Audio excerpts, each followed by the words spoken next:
Good evening, and welcome to Rebirth, a D&D Tale. Where we had last left off, our group of adventurers, the Lucky Sevens, had made some discoveries regarding the town of Drakefast, the military training site, and perhaps headquarters of the Grioran Empire's military. They found evidence that this cult that they've been following across the world has indeed sunk its roots into the city of Drakefast. Before they could catch any of the cultists, though, they were bombarded by traps and nearly drowned in this secret location. Upon reaching the surface, they felt it was very important that they bring the evidence that they have found of this cult, being emblems and a robe from the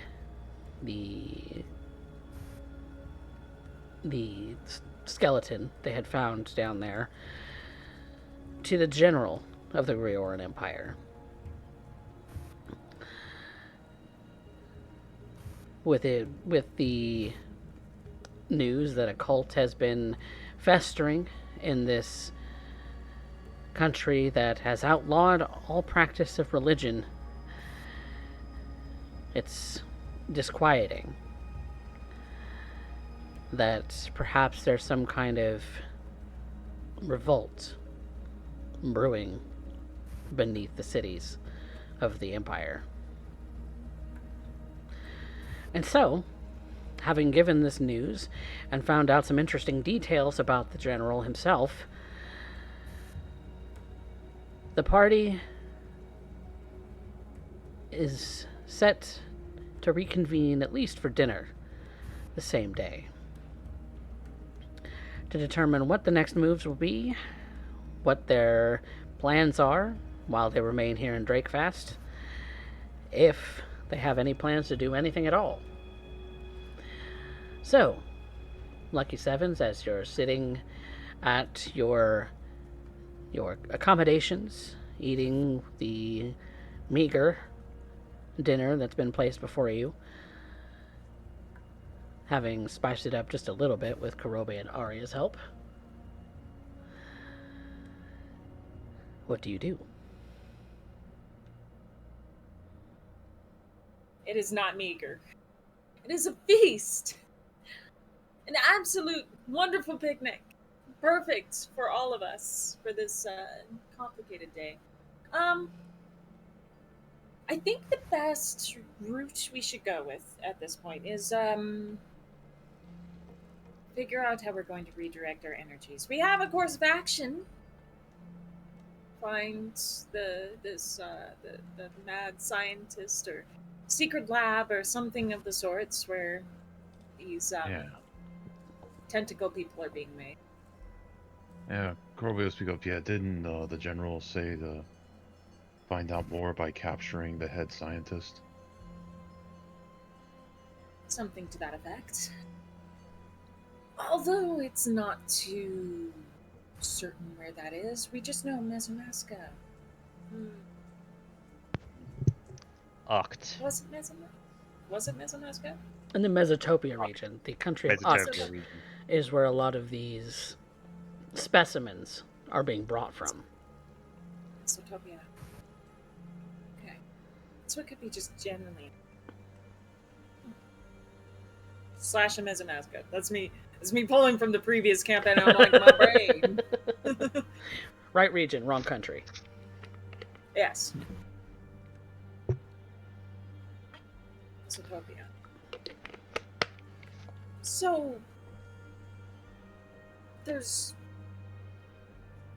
we have a general location. We could go there, but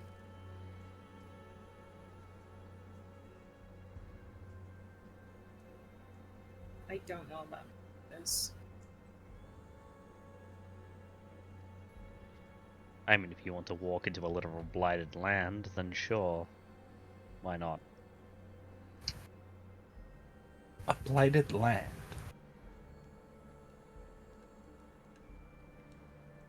The So- calamity from the sky hit Uct the hardest. As if half the lands we've walked into haven't been blighted in some way already.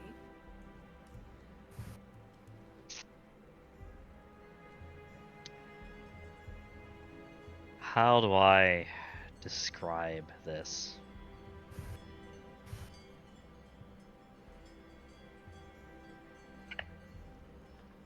As Rather, this before you start on that, for my sake, what happens after the calamity? Because I was there when it fell, but I wasn't there for anything after that.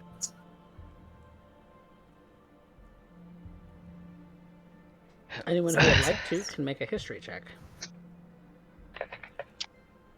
Sure. Sure, why not? If I get a flash, if I get a flash of brilliance from Bahamut. Maybe he will. 18. That's a 16 minus 2 for 14. Okay, not Nice. bad. 19. Okay, so highest is 19. Anyone else taking a crack? I'll take a natural 20 plus 5 for a 25, thank you. Oh, jeez. This man. My lungs have abandoned me. My dice have not. It's a shame you don't get a heat cycle, but at least you can remember things. Yes.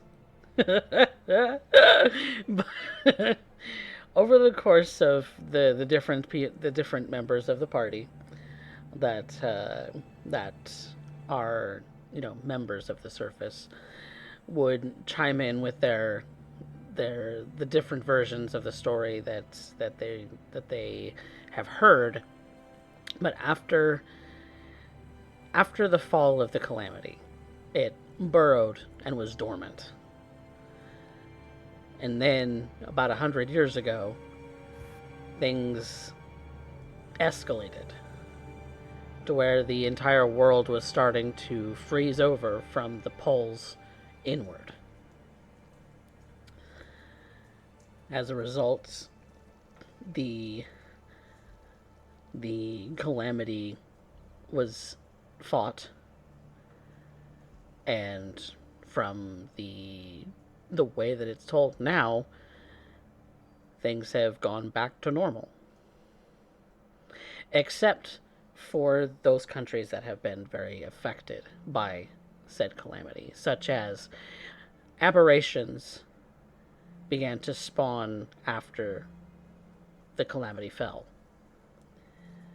The large tree that was basically the center of Ukt's civilization became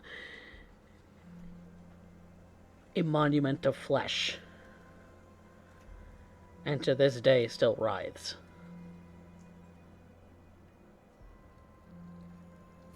Ukt is more or less abandoned, as the number of aberrations that have been spawning in this place have grown in number over the last 100 years. Unchecked.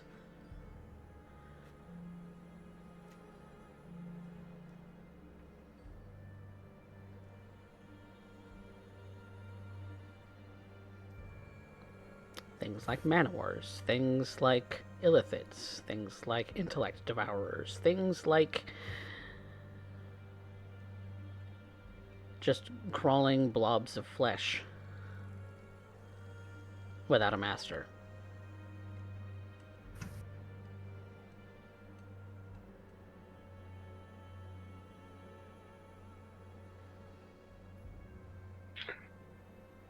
So we must destroy this place.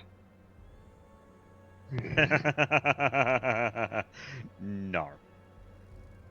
Not even you at your most devout could even hope to lay a scratch. These are scars that run deep. Deeper than any of us could ever fathom. So before we destroy it, we must dig out the corruption.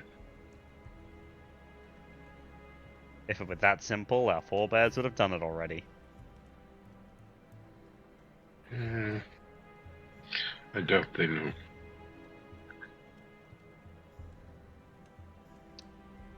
If I might say, I think the primary problem is it seems like plenty of people are digging out the corruption and putting it in other things. No, they're just making more corruption. They're not trying to remove corruption. I suppose. They're trying to weaponize it to replace what they discarded.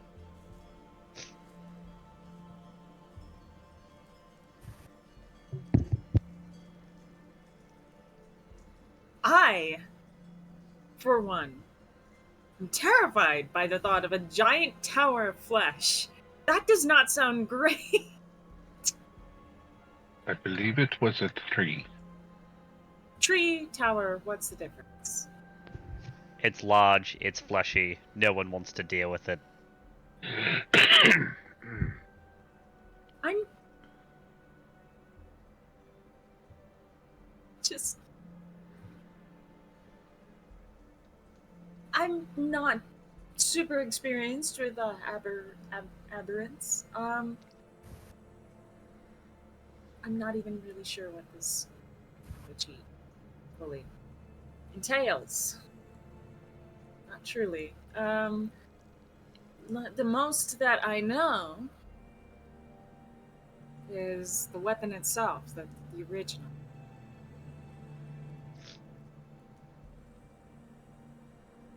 Star that fell. Original weapon. What was this? Shonaroth. The fallen star called from beyond by the dragons.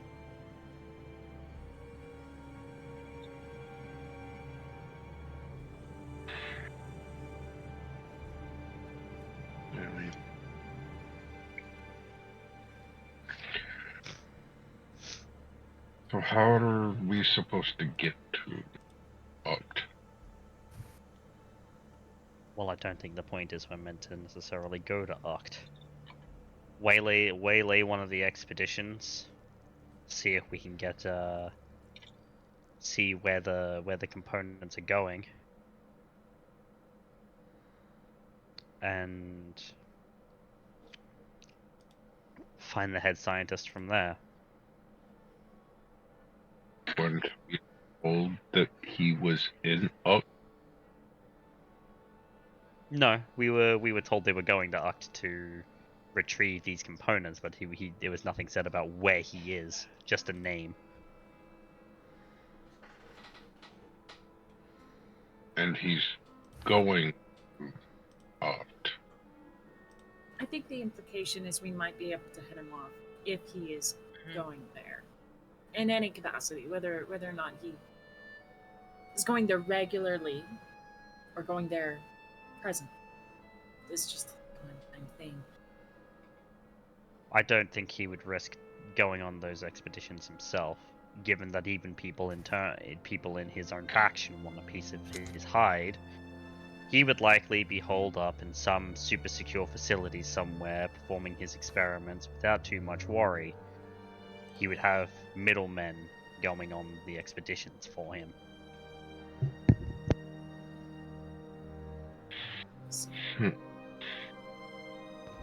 Because the Emperor. So, The Emperor would prize him greatly for his knowledge. how would we coordinate then where his location is at? Any new samples, especially ones of significance, would be sent to him for immediate analysis and assessment. Which is why I said, waylay one of the expeditions. Or tail it to see where it goes. Because I doubt it's going to one of the military bases, it'll be going to some sort of other R&D facility. We follow it, we find where the facility is, and if we figure out that they're holding something of significant value, especially to the head scientist, he'll want to examine it personally, which means he'll be there. Which means we jump him. So, how are we supposed to know what samples are of value to him and which are not? You make the whole thing sound so academic. Because it is, in a sense. Or at least that's the way they're going to look at it. But it's very simple. We keep an eye on the parts. The more significant they believe a sample to be, the more heavily secured it's going to be. If it's significant, then they're not going to want someone getting their hands on it.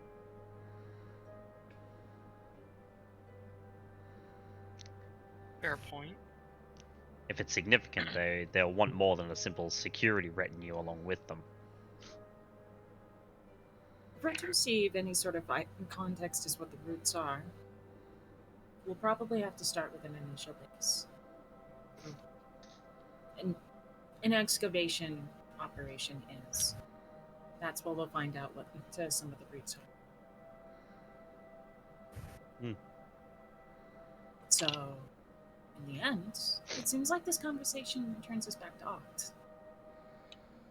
At least on the roads to Oct. There's only one way to get to Oct from here, and that's through the mountains. We keep an eye on that mountain pass. Over or under? Over, honey. Over. I am not going back in under. Not for a while. I resent that statement. That may be home to you, but no. To I be don't fair, want to he see did another get one of lost for those who knows how long. tentacly looking things for some time. Oh, the chances of you running into Illithid down there are small-ish. And if we do, well, then I'll just do what I did to them last time. Yes. It's a We whole also other have our way of local playing. experts to help us navigate any sort of bid. Exactly. But yes, at the very least, watching the road across that mountain pass, and then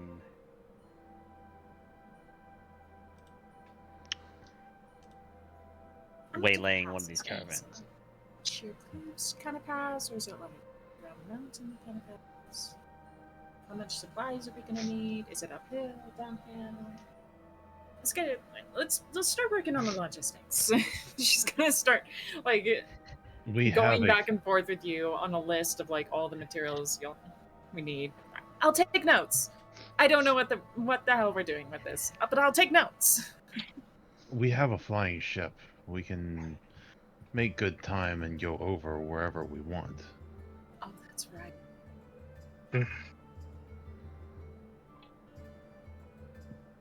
That's right. If we want to attack a caravan, like you said, we can do it from above. We want to go there and look for specimens, we can go straight there.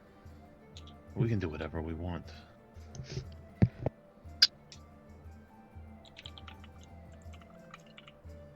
It is such a mess. Then mayhaps an attack from above is prudent.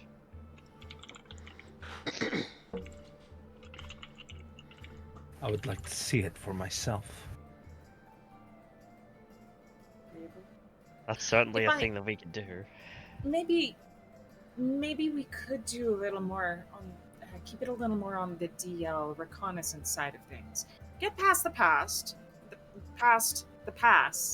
first, and then once we're through there, we take it by foot. We try and, I guess, keep things more down low. My reasoning being, if we're going to be trailing the routes, if we're going to be tailing them in any particular way, it might behoove us to not alert anyone that their trade routes are attacked or their excavations.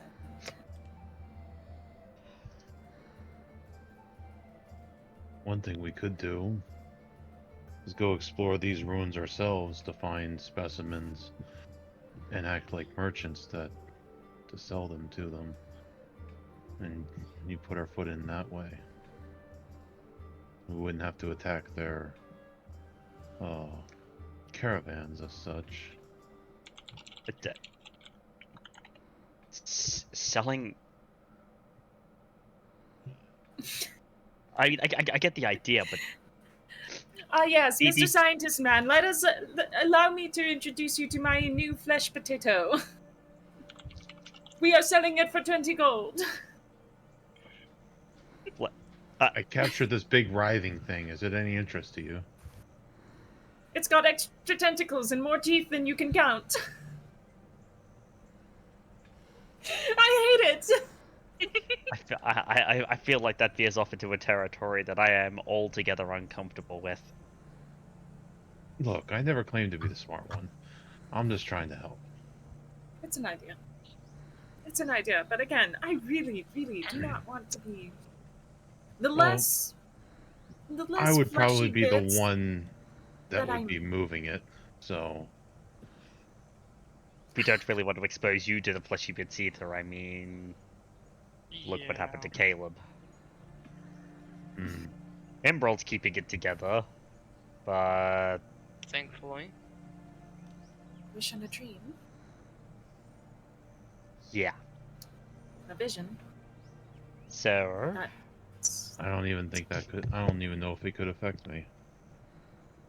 That's a good point. not something I wish to put to the test. That's also good. I mean, depending on the circumstances, we've seen lots of terrible things transpire with these different forces. We know, no matter how strong the will, meaningful the heart.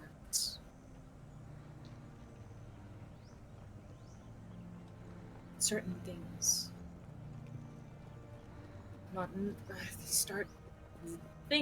These ancient gods and monstrosities and whatnot seem to have quite the ensnarement of anyone they come into contact with.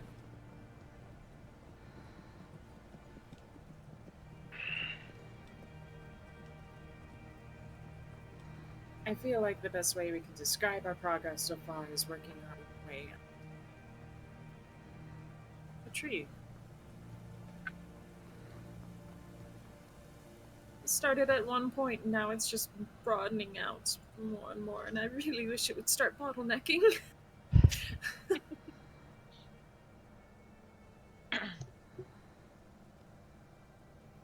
Like most things in nature, it won't really do that unless it has a reason to.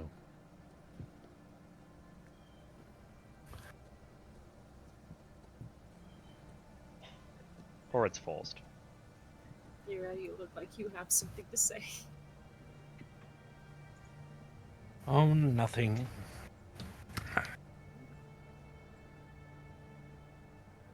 I find it fascinating to end up seeing those who would end up discussing the concept of nature while I'm in the room.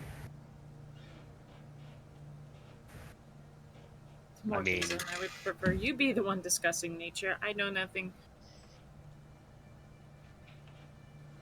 more to or less about it.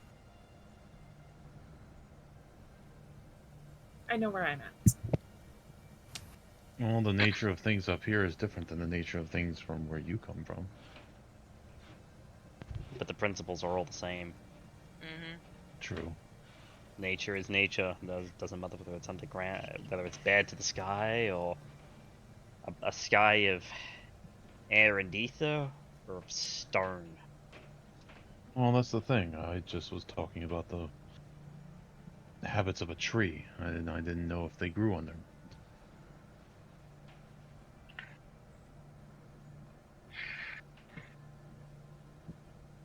We'll always find a way. And if it's meant to be, it will. And it will find it.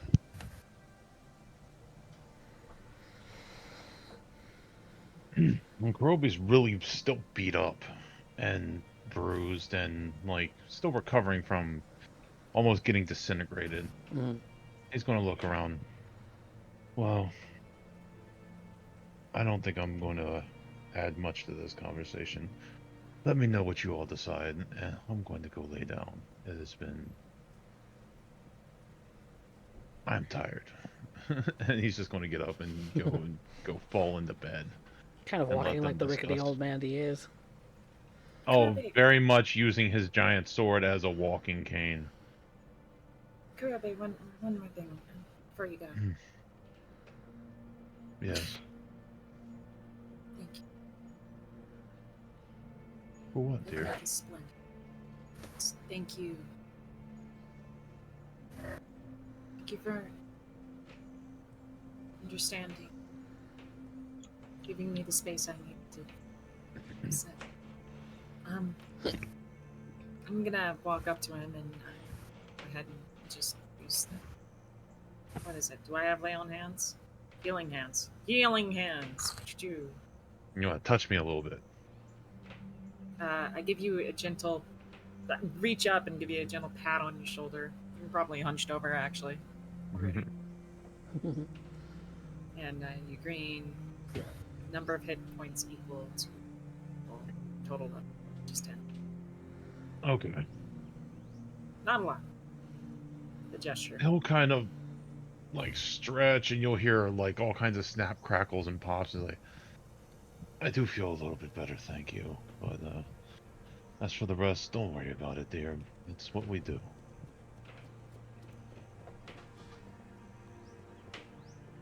And he'll just give you a smile and kind of hobble off to the room. All right. Let's go.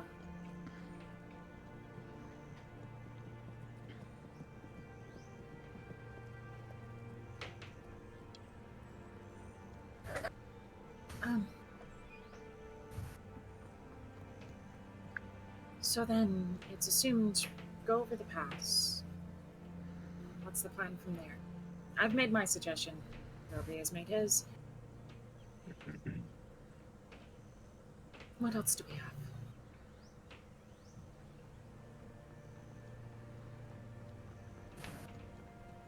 Well, all we have is a name and a direction he was supposed to go.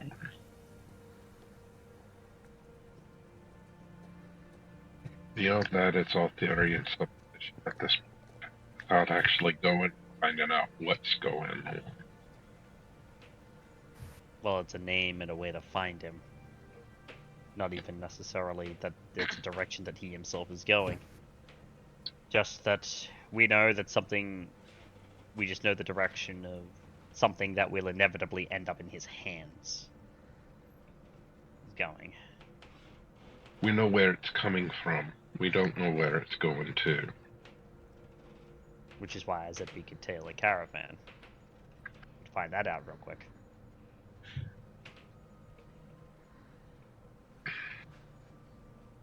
If we know where it's coming from, we could actually get there and see who's coming in, who's going out. Mm-hmm.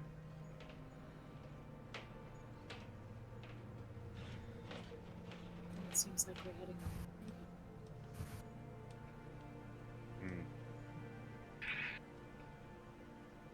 Vanya, if we're make a gonna history hit up check for me. Oh, Lord. What is my... Bless you. Bless. Bless you. Sorry. 24. You know of at least one place that's kind of considered a research facility, and that's in the middle of the desert at this point.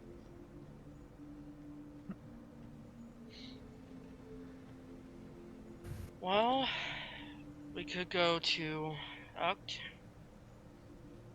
Or there is a bit of a research outpost that I've at least heard of. It's out in the middle of the desert, though.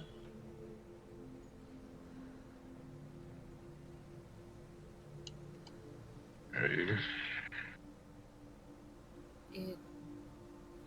start. One above the rest. We could check.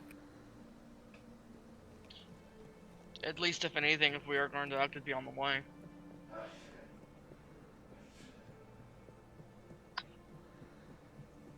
How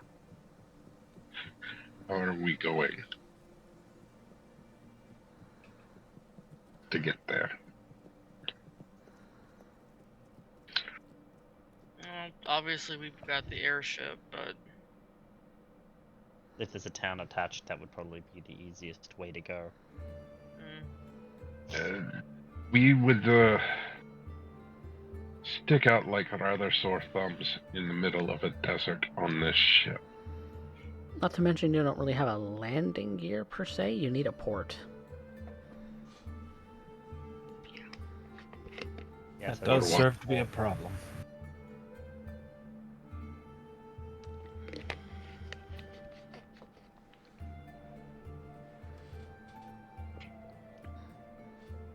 Because while it And might be an we- airship, it's shaped like a boat, and a boat will topple in the sand. And for sky and water landing, ground's a little bit trickier. We would also need supplies for this. Plenty of water. yeah, and we are starting to run low on funds. Oh, okay, we've got about 1,600 gold left. Yeah. the way that I see it then is that we go ahead and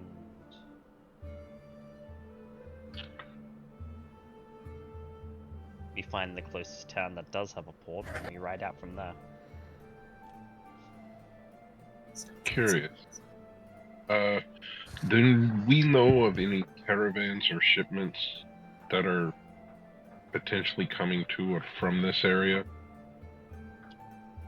That would be something that you would have to gather rumors about. So that would be a charisma check of some kind. Yay. Those always work out. Me? -1. 19? As far as supply chains going in and out, you do know that there is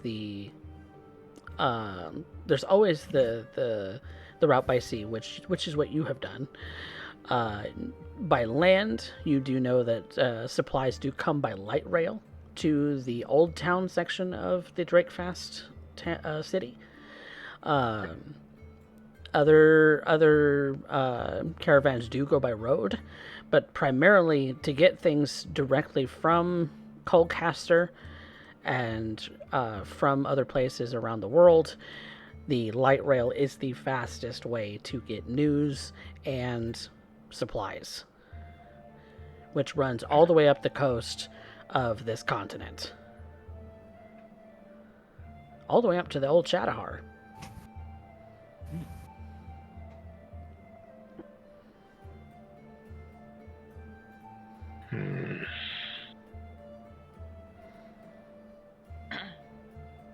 But there are those who do travel by road, and those are usually supplies and news that are a little less pressing, as the light rail cargo vessels do tend to be more expensive for those who are shipping things out.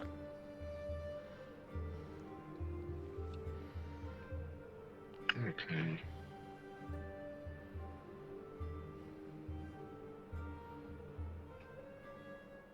To get from Drakefast to Uct, aside from your airship, there is only the road. So anything coming from Uct will be traveling by road. Okay. At least it'll be traveling by road until it reaches a place where it then gets transferred onto the light rail and shot off somewhere. Because that'd be the easiest way to hide shipments like that, would be to infiltrate them into the regular shipment network. Oh, Given we have yeah. Oh, go ahead. Sorry. If we were trying to hide, weren't hiding behind other banners? We didn't do anything out of the ordinary. We didn't add more guards to protect whatever it was that. And if we had those, we hid them. So it's not draw more attention.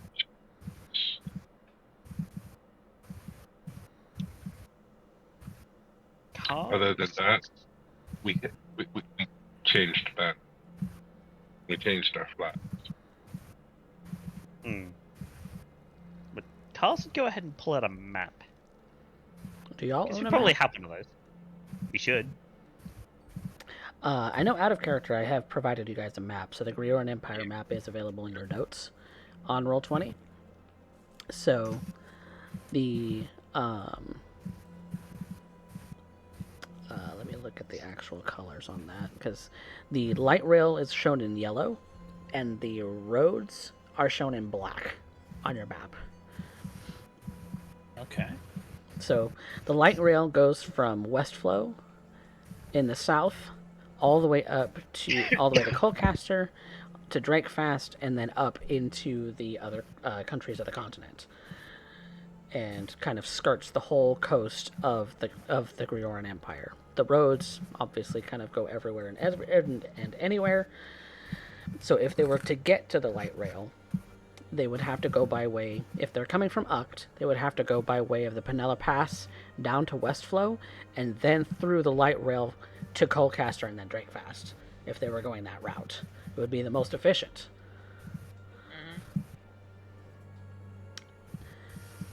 But from Penella Pass, going through the desert to Drakefast is another route by road.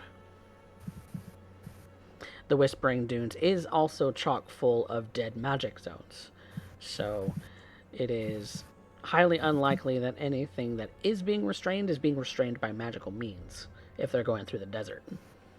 And potentially ends up causing an issue with a airship that requires magic to end up functioning, as I recall. Yes, so flying through the dunes would be very dangerous for an airship.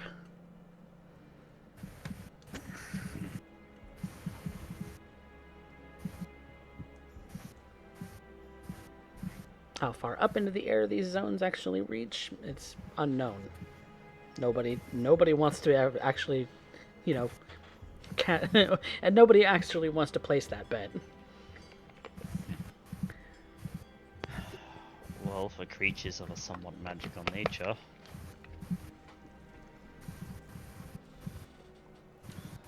Where it would be better to hold them than a place where magic doesn't exist.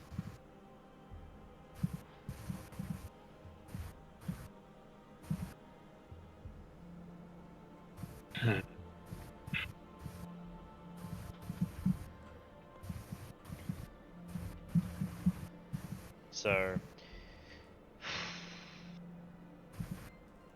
our choices would be check West Hollow, or the road between there and Penalla Pass,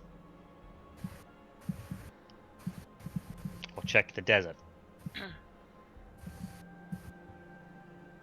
Well, we've got to go either around or through the desert anyway to get to the path, so we can check there along the way. Sounds lovely. Forest is going to offer a lot of cover even on the roads.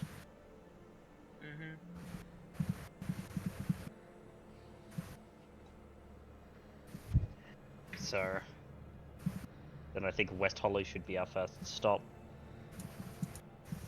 Which it just so happens to be on the coast, so it does have a port. It's not used much as a port city, but it does have one. And that's where we're going. Okay. Because then we can watch for any secured shipments coming in. Because it's all forested along that road between Penalla Pass and West Hollow. So It's true. So, are you going to be making your way there by airship, or are you making your way there by light rail or by road? Light ship, I don't think we can end up leaving our bread and butter after putting Yeah, all that time and effort into it behind. That's fair. Take the airship around, and if we have to go anywhere from there, go by road. Okay.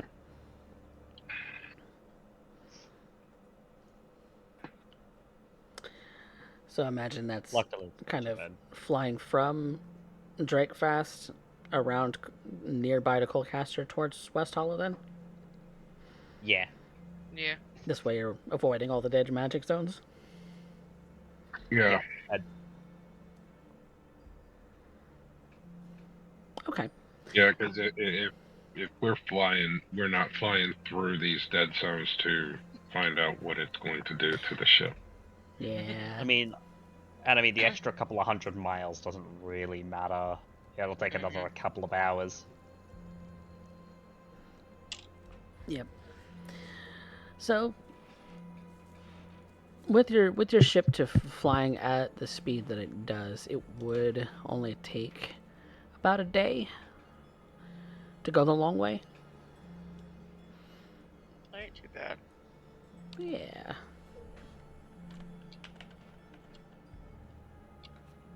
So, which does mean that you do get a long rest by the time you get there, so you can rearrange things as you need to with it when it comes to spells.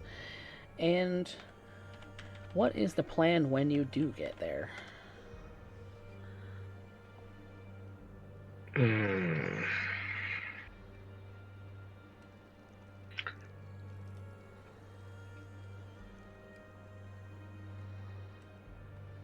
At this point, would it be closer to try and investigate the place in the desert, or to continue on to trying to find out what's coming in or out of Oct? Well, I think the whole reason that y'all were going to West Hollow was because you wanted to track down anything coming out of Oct. Yeah. Yeah, and if it's coming by road, which is really the only way over the mountains. This would be the way that it would have to come if it's not going through the desert. It would have to come south from Penalla Pass to West Hollow. Yep. Because if they decided to, I mean, even if you did decide to travel by a road through the Whispering Dunes, the issue is you're also traveling through the desert, right? There's no guarantee that what you grab will actually survive those conditions. Even if it is hardy, right?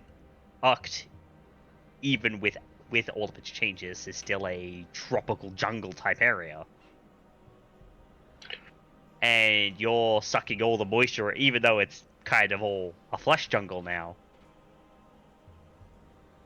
It's still tropical jungle conditions. So there's no guarantee that if you harvest something from there and try and take it through the desert, that it'll actually survive that kind of journey. They would be using special containers to protect anything they are trying to move.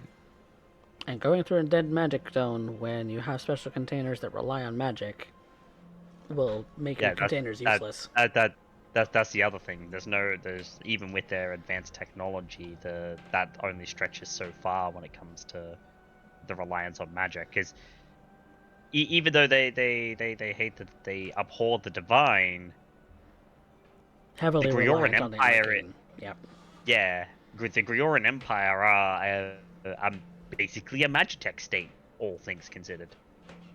So them going through the desert, especially, it's just a risky maneuver. The only time they have to go through the desert is if their test R&D site is out there, in a place that people would much rather avoid, and they're taking that risk. Or they're sending everything via light rail, and in which case, if they're sending things via light rail, then they'll need to come through West Hollow to do that, because otherwise your trip is... Just to have a look at the Grioran Empire image again, one last time. You're going north around from Penalla Pass to Clearview Point, then into Drakefast. Which is a long trip. It's a long trip for something that you're not sure if it'll survive or not. They'd be wanting to ship things around quickly.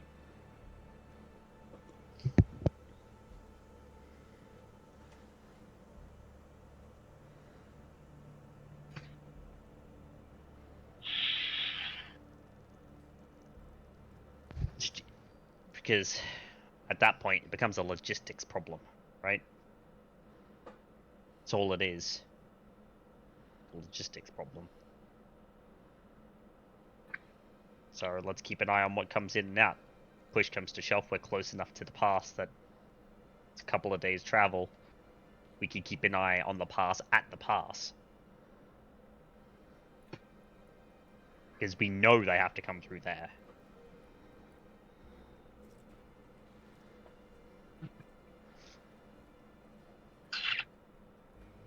Alright.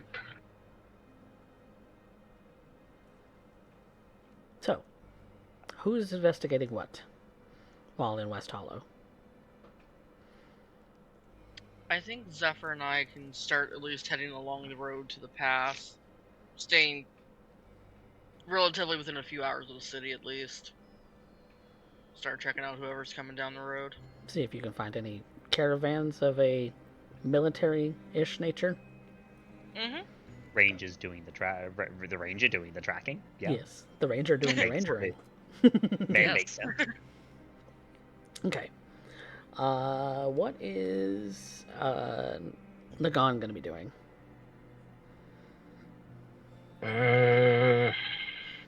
Don't know. I'm still trying to find the map, so I know where it is that we are. Yeah, in Roll20, it's the Greer Empire note. If you don't have access to it or you can't get to it, I can send you a map myself. Because it's not, and I don't think it's in the Discord. It might be. I got the map that I got when we got the boat. That's what I'm trying to find.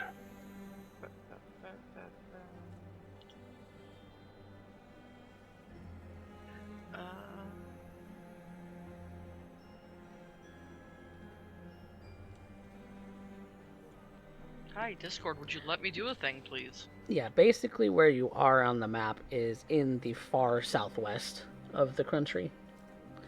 Okay. Which is butting up against mountains and a forested area. It's kind of a larger city. Definitely very populous. Definitely has a lot of trade going on. Probably the most prominent industries would be fishing and forestry.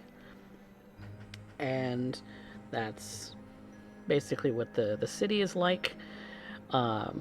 Definitely a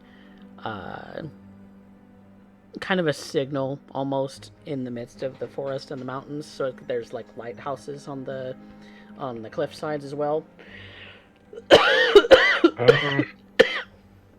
Lagon would probably be helping Vanya, trying to keep an eye on what's moving in and out.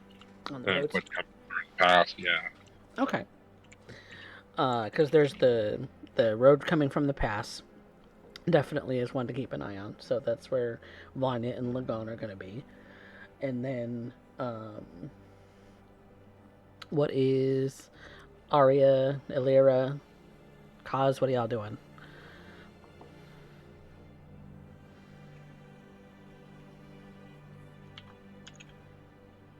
Well, you're muted, Eric.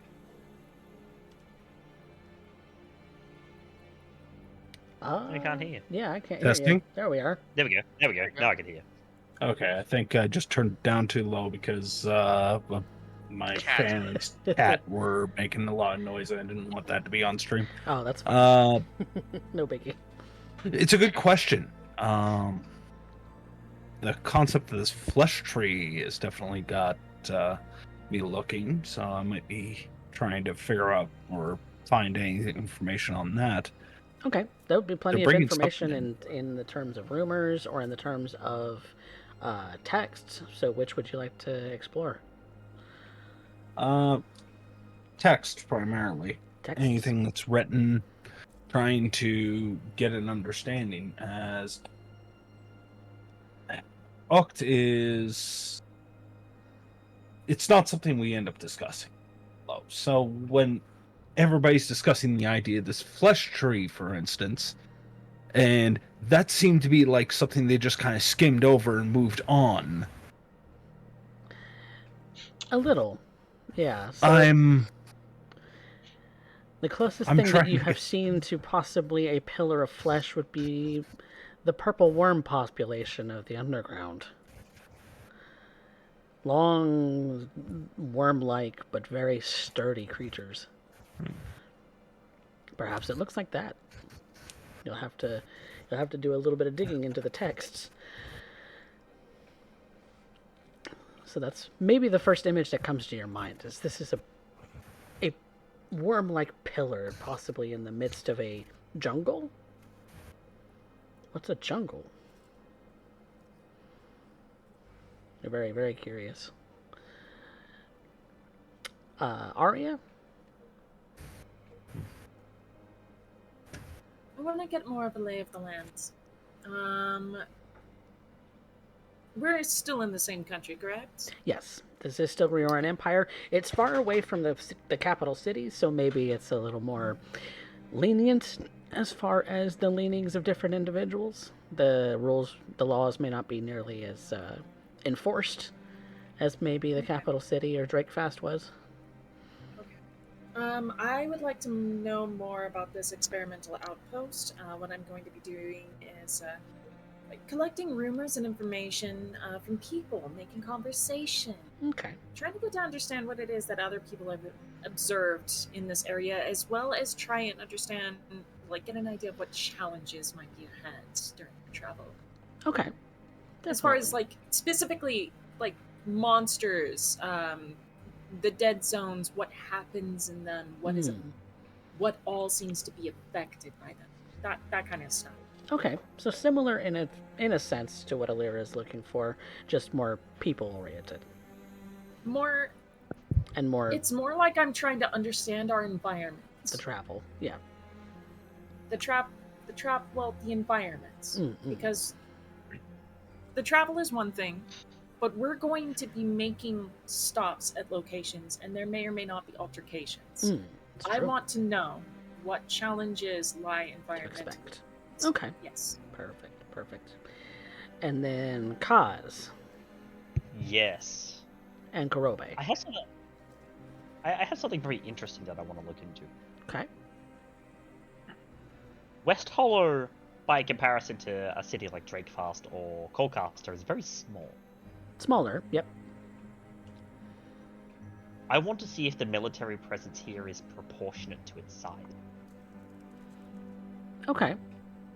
You would because a higher, we obviously know that there is a higher military everywhere, given it going on, but even past that, given that this is such a smaller area, they would only want to devote certain resources unless they had a reason.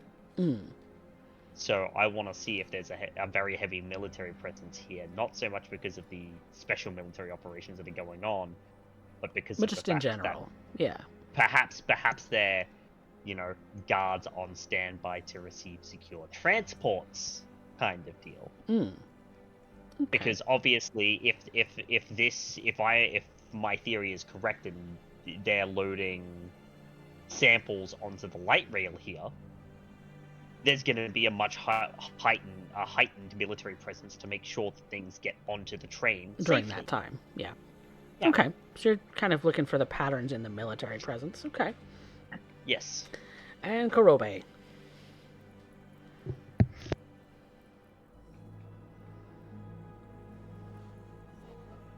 Kurobe?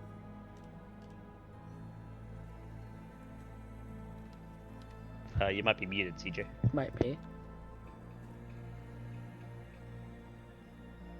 Kurobe? That or he might be coughing. Sorry, I was yelling if you were talking to me. Yes, wondering what Kurobe is doing now that he's reached West Hollow. Is there a local adventuring arm here? Like a guild? Like a guild? Possibly. What are you hoping to learn? I am looking for things that may need to be hunted or taken care of because we need funds. Okay. So very similar actually to what Arya is looking for, because she's looking for what kinds of dangers might be on the roads as well. So if there's an adventuring guild that is looking to reduce some of that their danger, that you might be a help to Arya in that case. So we'll kind of pair you two together.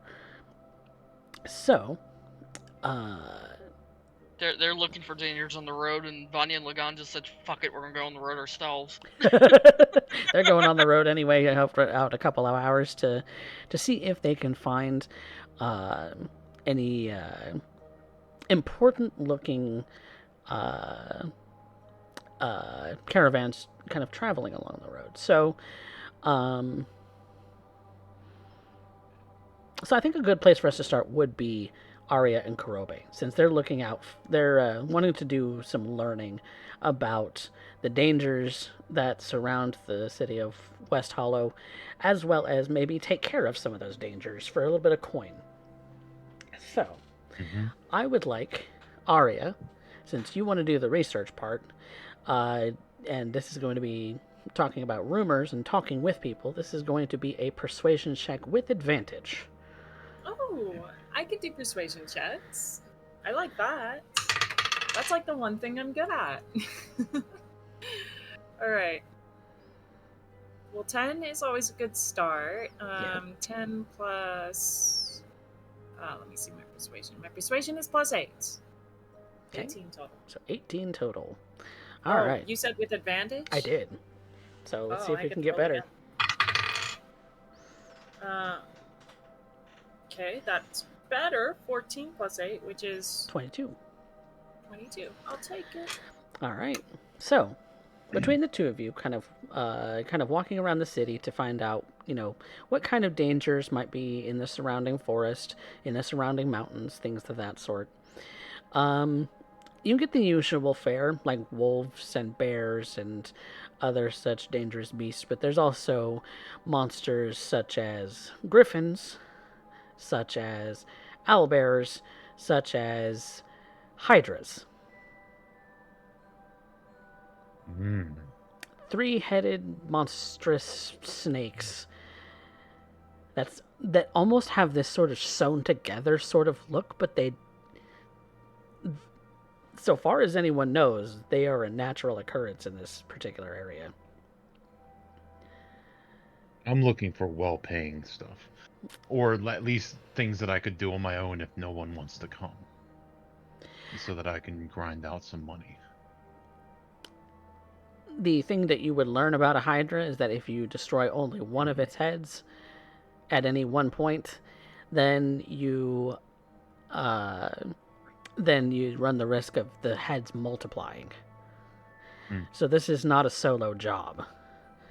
Now, owlbears and bears and other woodland creatures of a dangerous to mere mortal sort of nature would also get you a fair amount of coin, as the roads are riddled with, wolves and things like that.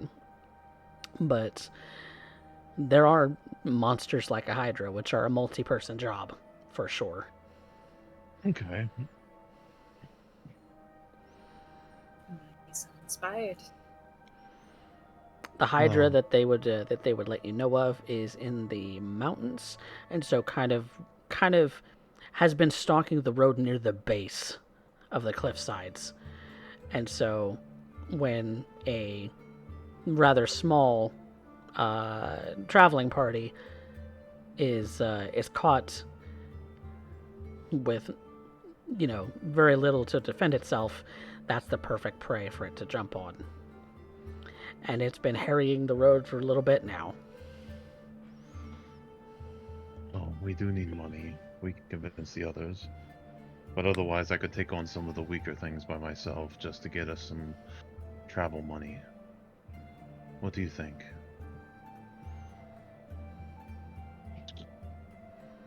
I mean, a Hydra sounds fascinating.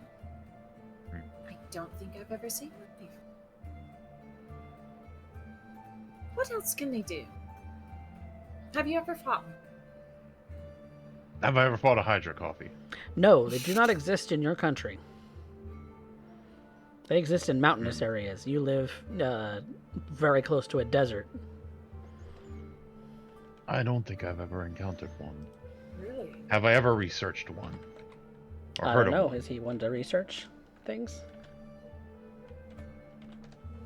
Well, he was around the cleric and a mage that definitely were, so he might have picked up stuff by accident. Yeah, and they did a lot of, and y'all did a lot of, back in those days, Traveling. a lot of traveling throughout the Argyll countryside, right? We never really discussed where they went. I just know they traveled around. So wherever in your headcanon in the world, I don't know where I could have went and how far I could have gotten with the levels that I was probably You at. were not even a level 1 in those days, so Yeah. so you wouldn't have ever wanted to fight Hydra in those days. Not smartly. But no, that's probably something that that is relatively new to you.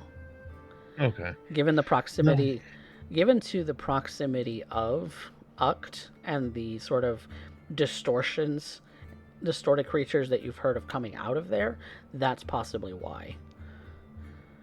It's interesting to hear that the great Kurobe does not have a story to regale us with regarding such a creature. I may have traveled and done a lot of things, but it is a big world. This is true. Maybe it needs to go on the itinerary just so that you do have a story to regale. Not being funny, I do like fighting new things. And I would be nothing short of a villain if I did not allow that. You know, knew you there do was a know that reason I liked Vanya and you. Lagan have gone out in that direction already. Oh, Vanya would love it. She used to be a monster hunter, if I remember right. Are you thinking what I'm thinking? Are they going to Hydra? Let's go see if they want to fight a Hydra. We're gonna fight a Hydra. Hey, Grobe's going to be jumping around. Jumping around. We're gonna fight a Hydra. We're gonna fight a Hydra. They're just like bouncing up to the ship deck with that. And Kurobe's going to sweep her up our feet and take off running at full speed. Like, Oh my god! Now, Lagan and Vanya, you have a choice to make. You could either wait for the rest of your party members, or you could just leave without them. We probably already left. As soon as we got out of town, Lagan actually pulled his hammer out of his bag. He's not worried Vanya about will whether flip back over to her other bow too. He's not worried about whether the villagers see his shield and his hammer anymore. Not out here. Well, if that's the case, Ari and Kurobe, it looks like they might have already left. oh, we're running to the mountains trying to find them. Okay. Like, we're going out in the wilderness tracking. We want to fight a Hydra. Fly. It's fine. We got this. For a minute. I got a minute. Oh, I got an hour. Tweet, tweet, baby. Tweet, tweet. But I can jump and climb all these big-ass trees, even if they're made of flesh. But Vanya's Well, just gonna these are have made a of the very greenery. excitable bird flying around Okay. her head eventually. Well, that does leave Kaz and Alira to do their bits of research here. Alira was wanting to learn more about the flesh tree and kind of the environment in general going into Uct. So go ahead and make me a quick. Well, you have time to do this, so I'm going to say that the difficulty is not going to be very high anyway. But you can make me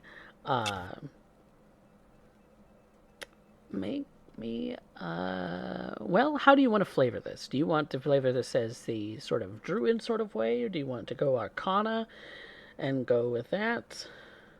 Nature? I'll let you choose your role. Let's go with nature. Okay, so going in nature sort of flavoring. That's 3. Plus your nature modifier? That's a 2. Oh no. Oh dear.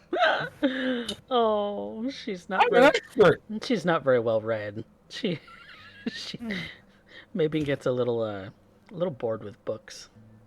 What is this photosynthesis? And they keep talking about green things. She understands the concept. She just doesn't like to read, I guess. I don't know why. It's like I don't know why I'm Why even do I looking at this. try? I can't fucking read. I don't know why the hell I'm even rolling this. I can't fucking roll. Oh fuck. This is like making me die a little on the inside every time I roll this stricken thing. I'm so sorry. I know, I legitimately want to record, like, go back over the sessions and just figure out what exactly is the dice average at this point, because I'm pretty sure it's 7 on a d20. Make a spreadsheet and start keeping a spreadsheet at this point. You may as well, right? May as You well. may as fucking well. Well, I am actually given they're both doing research. I can just imagine Alira being like, "Look, this is really boring. Can you orate this to me, please?" Okay. Then I'll let Kaz also make that roll. It's a nature check. Sure.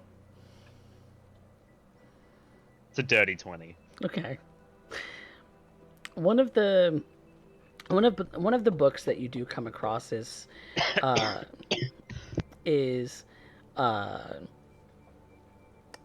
a tome that's written by a Professor Wickerbottom, a gnome professor at the old wizardry school in Uct. And she goes into great detail about the different sort of natural phenomenon that are now occurring in Uct as part of a research survey, kind of having gone through the jungle to both sketch and find and take different sort of like hair samples and things like that.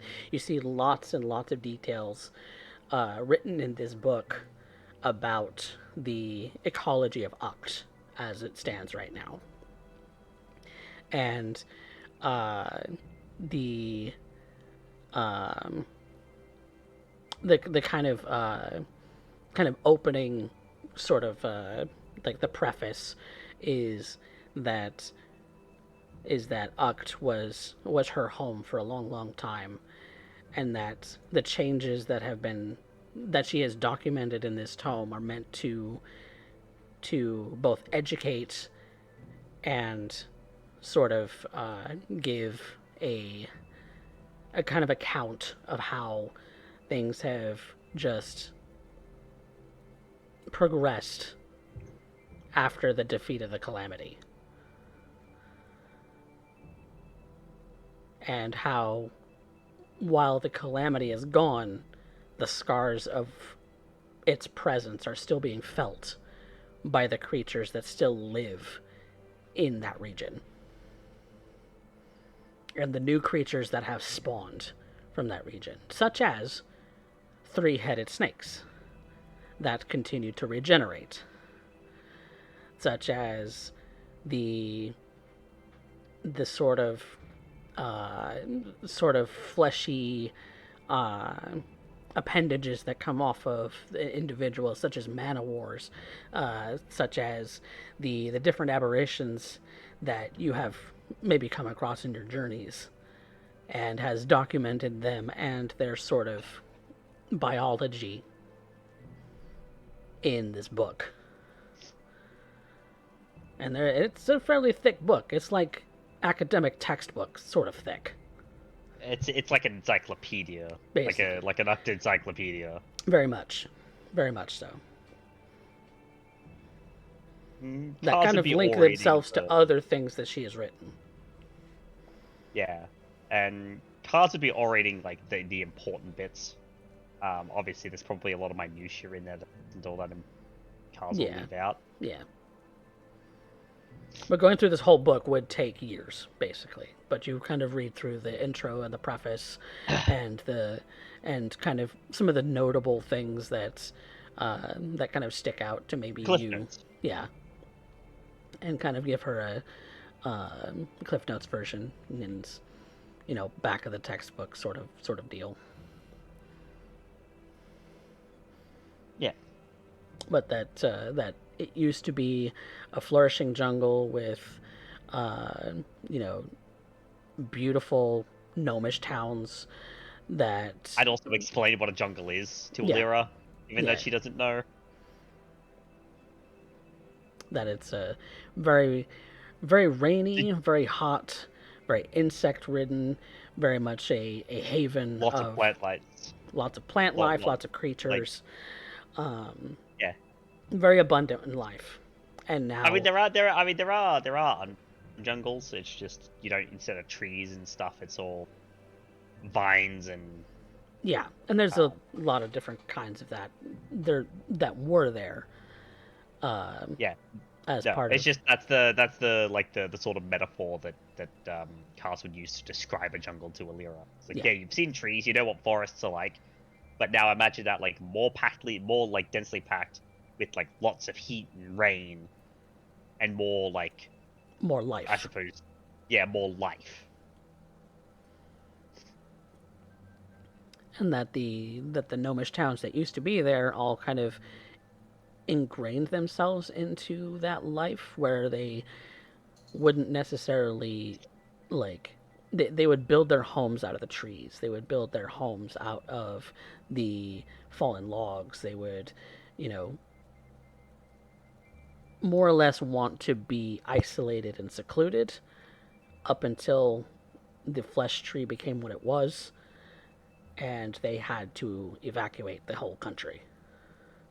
There's only a few gnomes left, and what you see of West Hollow is that there are more gnomes here than you have seen in other cities in the Grioran Empire so far.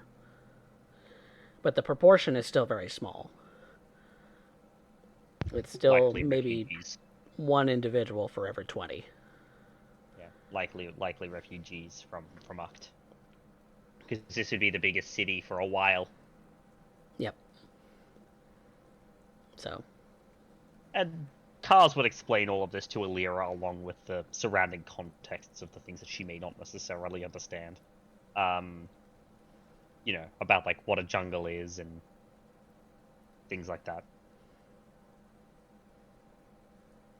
So you're now brought up to speed, Alira. Thank you. I mean, hey, you've been on the surface for how long? Like, it makes sense that you don't know much about the different climes and stuff, just like I could say I don't know a lot about the different underground. We help each other out in that respect. At least when you're not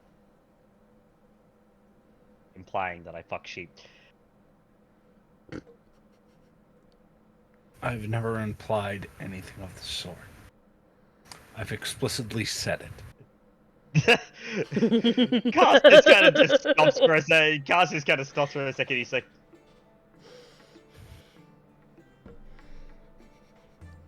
"Okay, that you've made the accusation to amend my statement."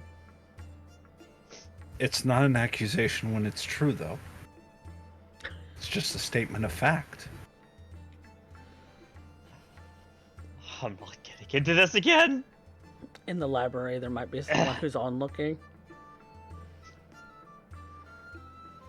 Yeah. Immediately, I end up turning and end up asking them in Elven, do you happen to know of any good sheep? And this elf just kind I of was just like, wide eyes at you. Yeah, and then her head just slowly turns to Kaz. They don't look like they're a Kaz staff just- member either. They're just a normie. Cars just kind of looks at them like, just don't respond, don't say anything, just don't. And they turn to walk Looks away. at-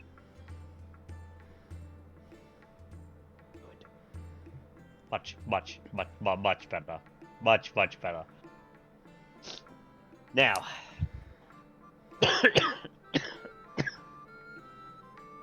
some of this I'm already familiar with, but three-headed snakes have their heads grown back? That seems to be the case.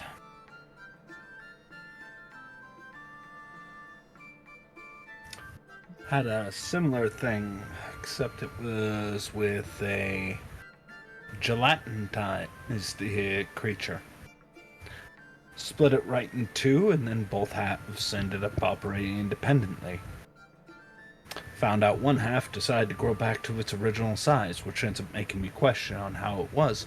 It wasn't until later on did we realize that the reason that they were infesting the whole area was because it was on a high cliffside. They would actually throw themselves off of the cliff to splinter themselves on the rocks below in order to end up becoming a breeding cycle of sorts. Reproduction via means of literally splitting oneself in two.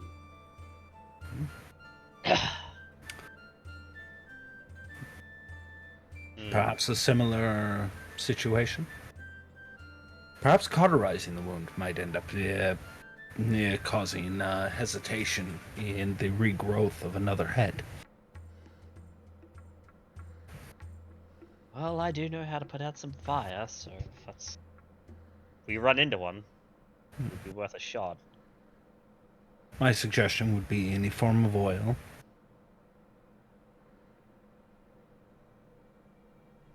Be it perhaps some of the lantern oil that I've seen, or if you can, milk a flump.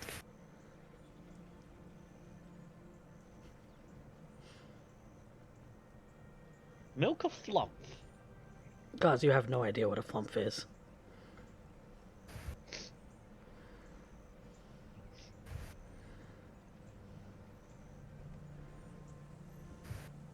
What's a flump? And he kind of like sits back to let Lyra explain.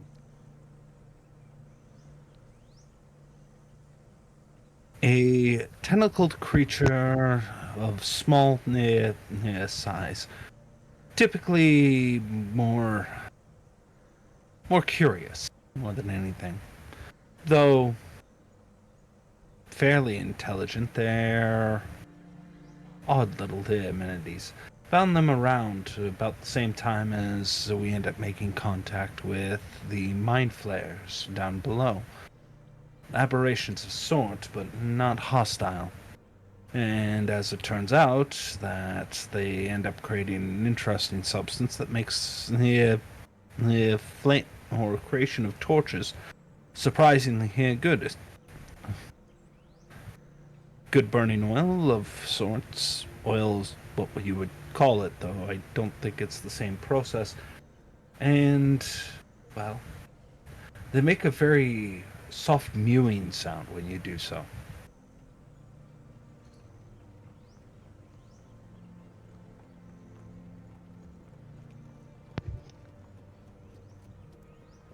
I see. If we can get our hands on them, torches themselves would be excellent. Burn for several hours without having to worry, not like what we end up finding here. And, well, I'm told that the process is quite relaxing for both parties involved.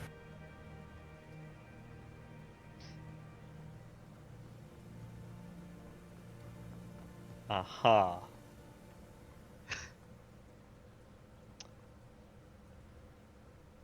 Cars makes a mental note of this. I'm not gonna say what it is because it's definitely not Twitch TOS friendly, but Charles is gonna make a mental note of that. It's like, right. Noted. Well.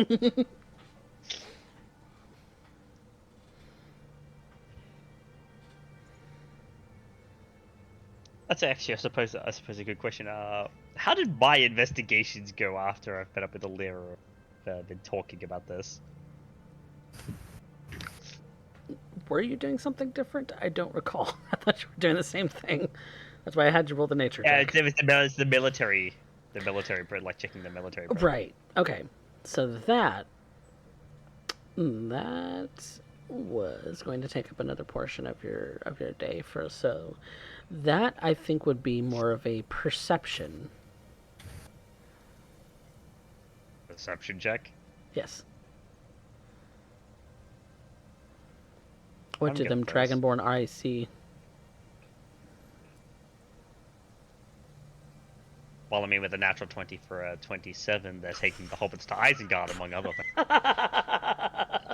Among other things. So what you notice about the military presence of West Hollow is that the infantry, specifically, are very, very few and far between. You don't see very much in the way of them, hardly at all. It's mostly just town guard that you see as far as the law, the law enforcing regiment of the city. That occasionally you'll see a guard chasing down some kind of rambunctious urchin who may have stolen a purse off of someone, but that's about as exciting as it gets around here. It's relatively peaceful. You hear very little in the way of the townsfolk complaining about this or that. Again, you do notice that the gnome population is higher here than it was in Colcaster, which is to say that in Colcaster it's probably 1 to every 100. Here it's more like 1 to every 20 individuals. And so you do see a lot more of a gnomish presence. And you do see a lot in the way, again, of the magic shops, the Grioran sort of big shops are here, like a branch of the Wonder Prize. Phoenix Wonder Prize is a branch of all of the different magical shop entities that pervade this place. But as far as how much people actually care what another person is wearing, as far as icons of any kind, they're not paying any much mind. In fact, you think that the laws restricting against religion are a little more lax here, as you see some sort of little shrines, but they're not dedicated to any one thing. They're just a pedestal in the center of town, for instance. Probably to be supporting of the refugee population.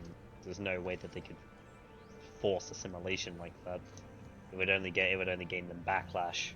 It would only incite an uprising of sorts. So as on this more border community, it means that they're more on the rules. And so if a party of military travelers, say for a research caravan, for instance, would have big cargo sort of wagons and things like that pulled along with them, and a notable presence of military personnel with them, it would be noticed by everyone. Yet there is no talk of that. That, unless there is. The most recent one that you heard about was maybe a week ago, where an expedition of that kind did come through to town, that they kind of cleared the streets, as it were, of all citizens, kind of did the whole go back to your homes, nothing to see here sort of a deal, as they made their way to the light rail station. And the light rail station, as far as they understood, makes its way to Colcaster and beyond. So where they went after that, that's anyone's guess. But that's the last one you heard of. Is this a somewhat common occurrence? Go ahead and make me a Once a month? persuasion check if you're going to be actually carousing about it. Yeah, I'll do a little bit of carousing.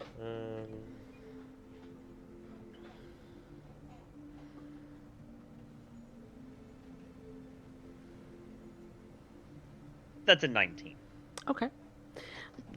They seem to be, fairly willing to give you to talk to you about what they do know, which is very little as far as like the contents of the cargo.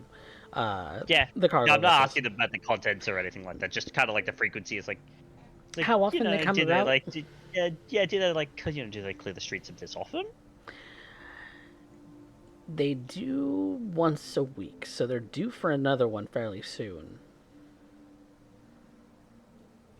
In a day or two. Okay. And with the military presence, like the infantry presence, are they centered around the station mostly? There's like a big group that comes in, clears the streets. They make their way. No, just say like what lingers around. Like, do they linger mostly by the station, or are they kind of just spread out throughout the rest of the town? They kind of follow the cargo. They don't really leave the cargo at all. Okay.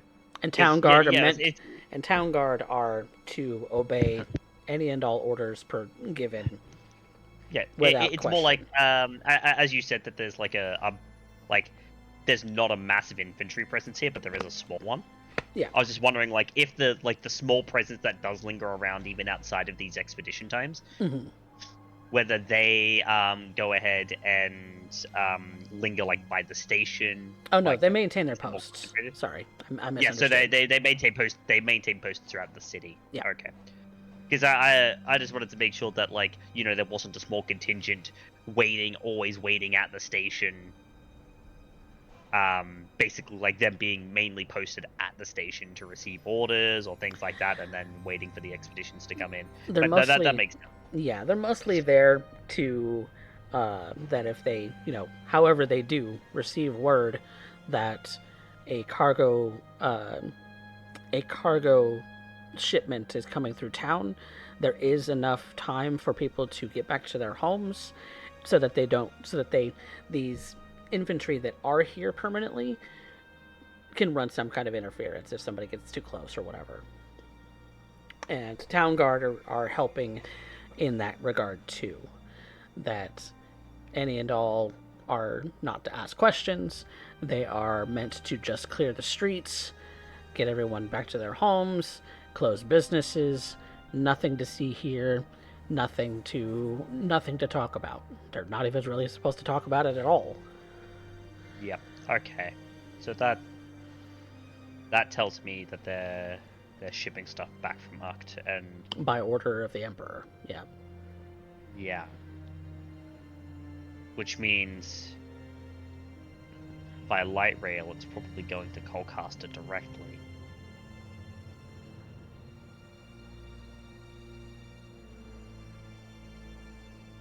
And then getting shipped back out by road if it's going anywhere else.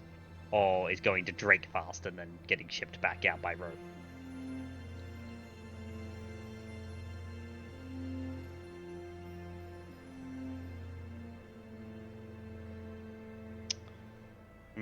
That's what you would know. And whilst Legand and Vanya are out there doing the thing, and Arya and Kurobe are catching up to them, Kars would share what he's found with Alira. Okay. Looks like I was right. Once a week, close businesses, close off the streets, And an armored convoy, basically an armored convoy, comes through here to the light rail station where they load everything in and shoot it off.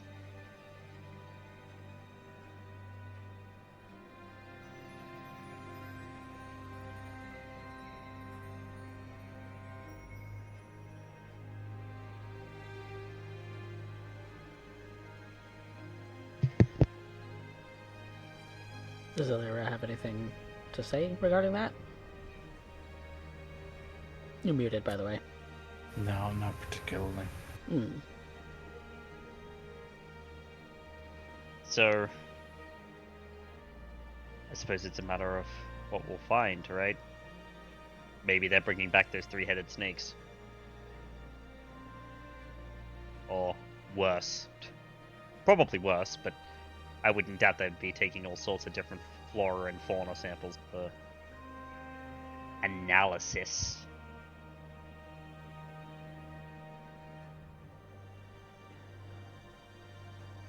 And given the nature of the frankly kind of twisted bastard who's been doing this to people, I'm very much led to believe that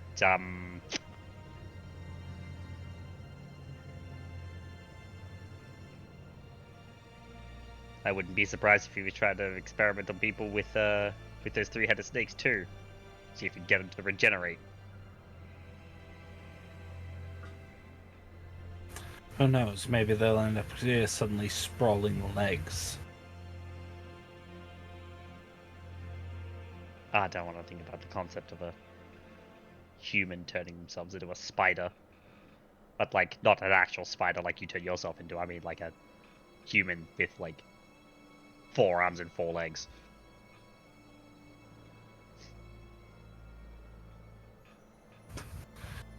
Well, I think we best get going, then. We should find the others and let them know what's going on. I know Vanya and Lagan were heading out of town to check the road to the pass. Where are the other two?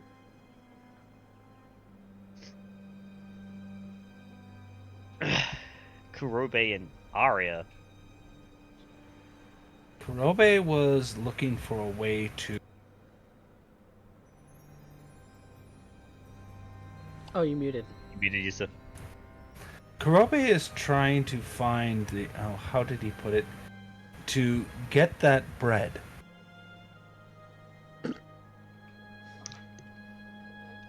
Ah. So we should search the nearest bakery. I mean, yeah.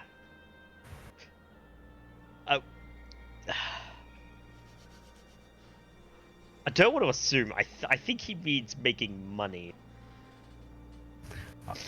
He didn't strike me as the type who was a baker. Fascinating man of talents for his age.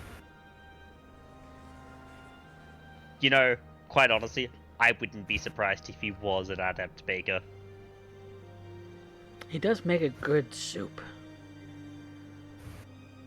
True. I suppose he must have ended up learning from baking his soup as you learned from shearing, as you learned from...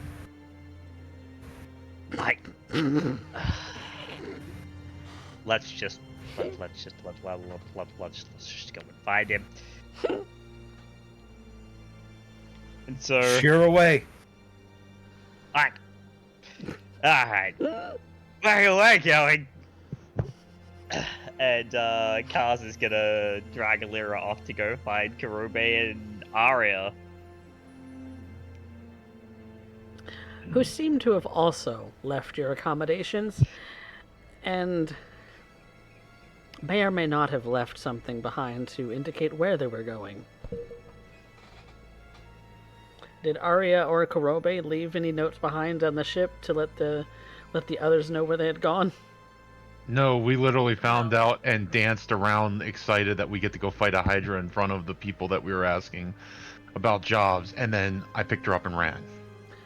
So if they go to check the Adventurers Guild, they might have an idea of where we went. Get that bread. Get that bread. I mean, given Kaz knows what that means in Kurobe's things, it probably is going to check the it's probably going to check the Adventurers Guild. Which is run by a I little just- gnomish man, and would describe Kurobe to you, and would say he ran off in an excited sort of huff. Get off in an excited huff. What was he excited over? A job. He wanted to go kill a thing. A Hydra.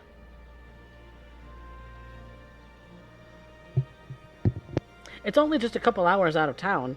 There's a cliff overhang that it kind of likes to prowl about. 3-headed generating snake. Oh, okay.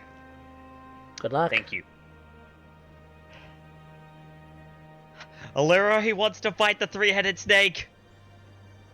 I think it has more than that now. What? How many? At last count, it was 5. Oh no. Again, good luck. Okay. Yeah. So Alira, I think we need to catch up to Kurobe, and if Arya's with him, Arya is before they go ahead and do something stupid. Which is where we're Because going to I pick up think- next and after the break. So we'll be right back, everybody, as I need to prepare a Hydra.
Welcome back, everyone, to Rebirth, a D&D Tale. Last we had left off, the party had split into several groups, doing some investigation around in the city, as well as picking up, for at least for Kurobe and Arya, picking up a job to take down a menace that has been harrying travelers on the road. What's been called a hydra, a multi-headed serpent of large proportions, and, well, has been attacking those who have been traveling the road from the surrounding area. So, with Vanya and Lagan already on the road, more or less looking for indications of this traveling caravan that they've been looking for when it comes to the Grioran Empire's military, coming from the country of Ukt across the mountains, they will find that it is not a transport that they will find, but a monster, kind of hanging over a cliff's edge, kind of a rocky outcroppings where it sits kind of perched, kind of laying low, with what looks like 6 heads peering out, 6 serpentine heads peering out in the daylight to possibly attack and maybe eat a traveling band. There's no one on the road but you right now, and it hasn't spotted you yet, from what you can tell. So, just to check in, is it just me and Kurobe? No, it's Vanya and Lagan. Everyone's.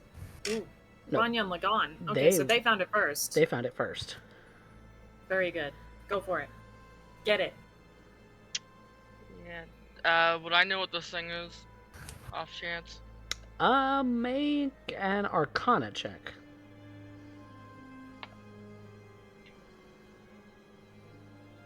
21. You've heard of creatures of a nature like this before, since you have been hunting monsters in the past. You've not run into one of these, thankfully, because it would have mauled you way in the past, but you're a little more confident these days in your abilities. It's what has been called a hydra. And what you would know about it is that anytime you slice off a head, there is the expectation that it will grow back and count as 2 heads from that point. And it looks like there might have been something that has already tried to do so on this particular creature recently. She will pass that information to Lagan.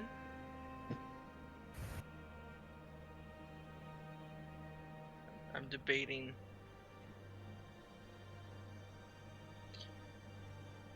She's going to send an arrow at it with level 1 Hail of Thorns. Okay.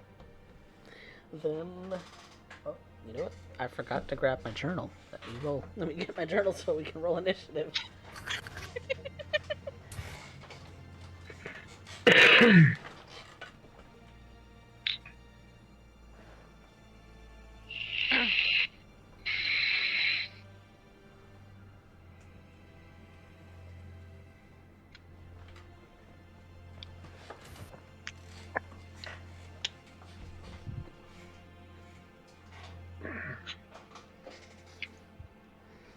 Okay. Oh, seems that the Dilly Mopper may have Yeah, your camera. my camera dropped. I don't know why. I thought it was just me, so I was reloading. Uh-oh. Ew. Uh-oh. Oh no. Uh-oh. And I don't Oh, no. understand. Hang on. Quick break, everyone.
Alright, we are back.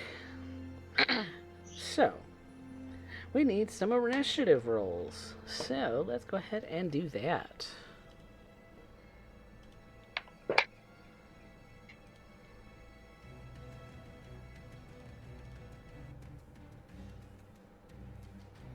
17. Switch 17. the things.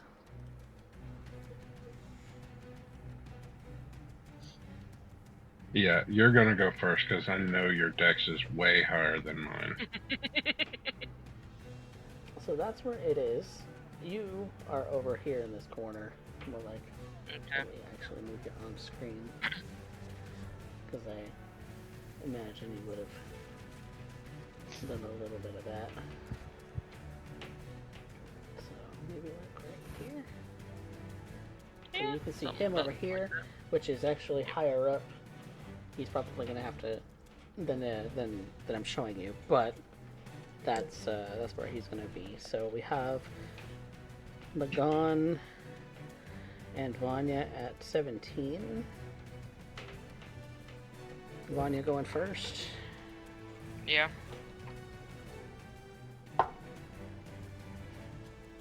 Since it hasn't spotted you, we'll go with that.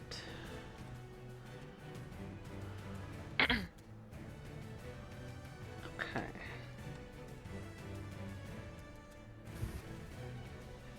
And after 2 turns of just you two, then we're gonna start bringing the rest in. So. Okay. All right. So. You have shot a hail of thorns. A roll to attack. Yep. And the initial hit is. Math, please. 19 to hit. 19 will hit. Alright, it needs to make that dex throw for me. Dex save. That is 11. I'm trying to figure out where the hit. Okay, there it is. It fails. It gets full damage. Okay, so what was the initial damage?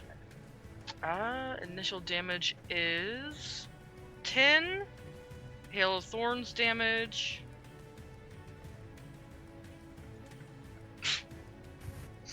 One. 11 points total. Okay. And then I do believe I get a second arrow. Yes.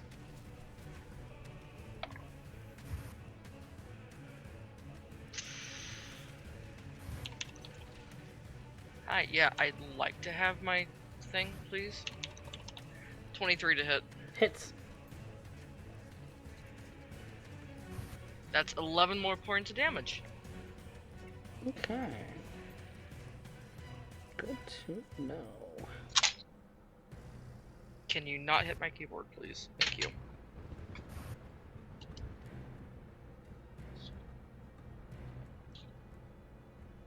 And then Zephyr staying by me until this thing gets lower on the ground. Okay. Lagon, you are something of a 60 feet away. 60 feet? Yep. I'm going to cast Flame Strike on this thing. And I believe that is going to be... let's see. Vertical column.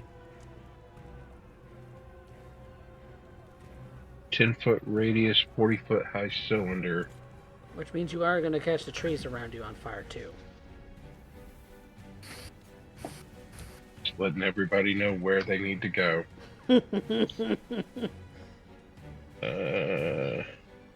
Dexterity saving throw from the Hydra. Oh. Okay, that's 14. Not gonna make it. So it's going to take 46 damage of both fire and radiant. Yep, if you'll separate those out for me. Okay. 12. That's 20 on the fire.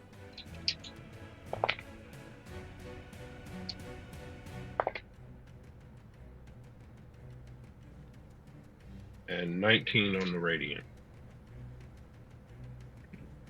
Wait. That's not right.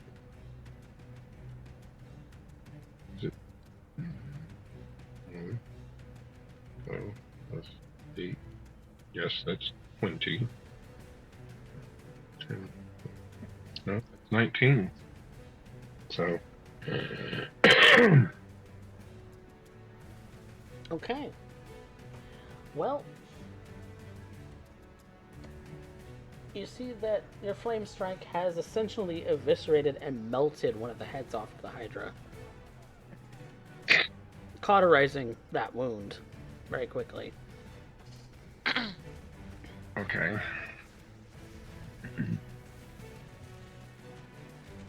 Okay.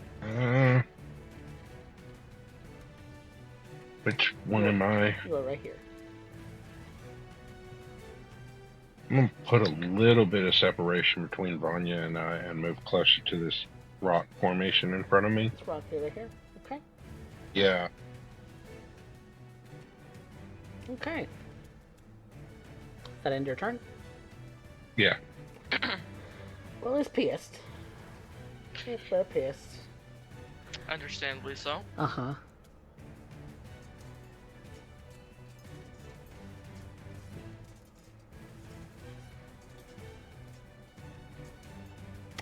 Okay.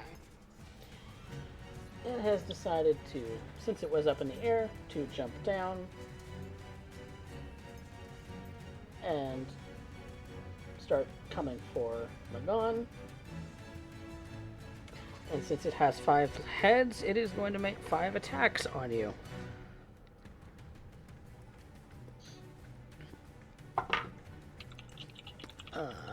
That is 25 to hit. That'll hit. Okay, that is going to be one of these. 10 points of piercing damage. Alright. Second attack. That's a natural 20. Ow. Ouch. Ouch. Which is a 15 points of piercing damage. Okay. That is a miss, because that's an all of 12. No. That is 13. No. That's another natural 20. Ow. Coffee, Hey, you're not supposed to hit those. I'm not supposed to hit those. If I can do it, you. But that's 10 points of piercing damage on that one. Okay. Hey, Alira, did you prep cure wounds today? Because I think we might need it. Okay, well that completes its turn. I We're will, on I will note I'm not being serious when I ask that. round 2. Vanya, you are Okay, right here, hon. Yep. I'm gonna have a little bit of fun. I am upcasting Hail of Thorns. Okay. Let's try a 4th level. Ooh, 4th level. So initial hit.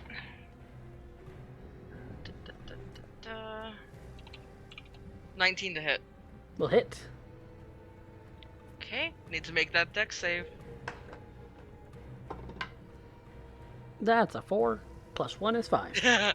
No. Initial damage is 5.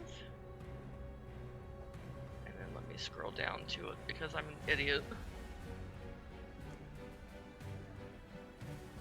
24 for Hail of Thorns. 24. Okay.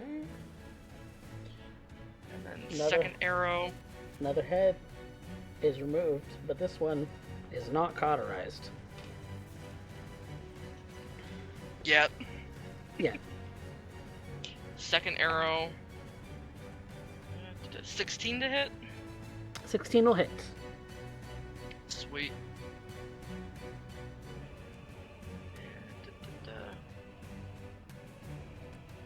11 points of damage.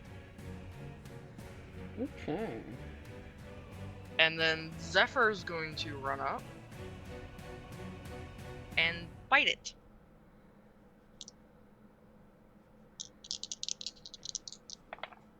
Meow.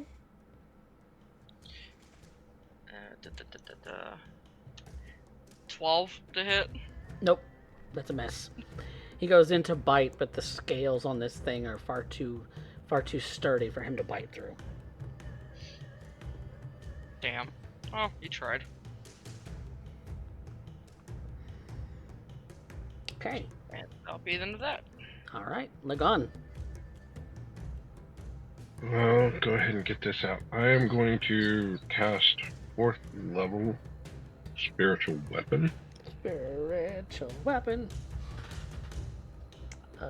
The head that hit me the hardest.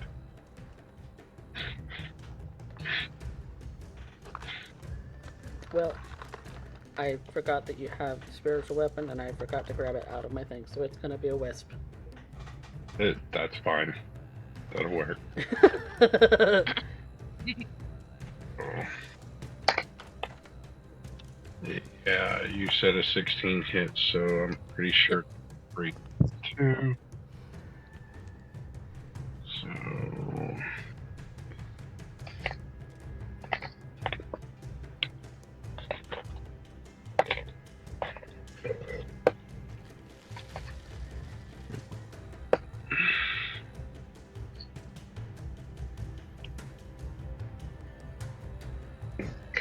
so that's 5. That's a total of 20 force damage. But that's and bonus action Toll the Dead. You already used your bonus action. That's right. No, that was my bonus action. My action Ah. Toll the Dead. Okay. Called it dead. That is a wisdom saving Constitution throw. Yes. Yes, wisdom saving throw. That's all of 7. That's not gonna do it, so Yep. that's gonna be 2d12. Yep. And that is going to be 23 necrotic damage. Okay.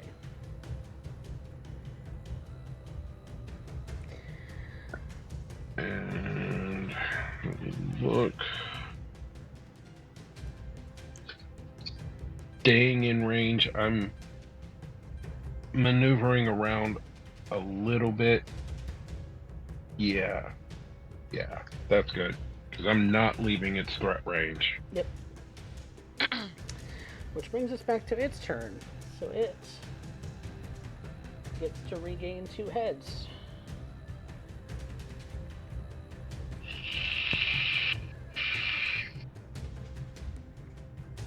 Good thing about that is it's no more than we started with. Oh yeah, because Vanya didn't deal 25 damage or more. Did she? She did, so she popped a head, but it grows back on its turn. Yeah, it wasn't cauterized. Yeah, and then Lagan did the same thing, I would assume. No. The head I popped cauterized. Because I used fire. Yeah, that was last turn. Well, no, I was talking about this turn when you did the spiritual weapons holder. Then you did more than 25 damage, right?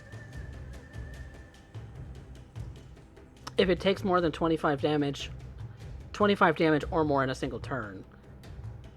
Yeah, so Okay. Raven So that did was 25. that was a single Yes. turn. In total was more than Yeah. 25 damage. Yeah, so Yeah. Vanya did that, and then Lagan did that. Because it's 2 different turns.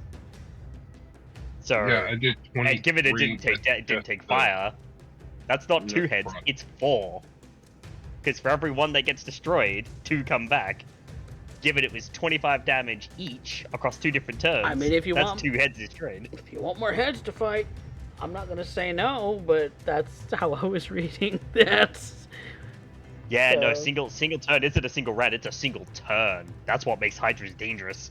They can regenerate heads like really fast. You have like 4 characters, deal 25 damage apiece across a thing. Oh yeah, that's 4 heads we destroyed out of 4 heads that we destroyed out of 5. And then it immediately sprouts 8 heads, and you're like, oh no. Oh dear God, no. Well, if you want it to heal more damage, I mean, it's a Hydra. yeah. I'd say it's a somewhat cinematic fight. Why not? Vitality, I'm gonna come over to Australia and duct tape your mouth shut.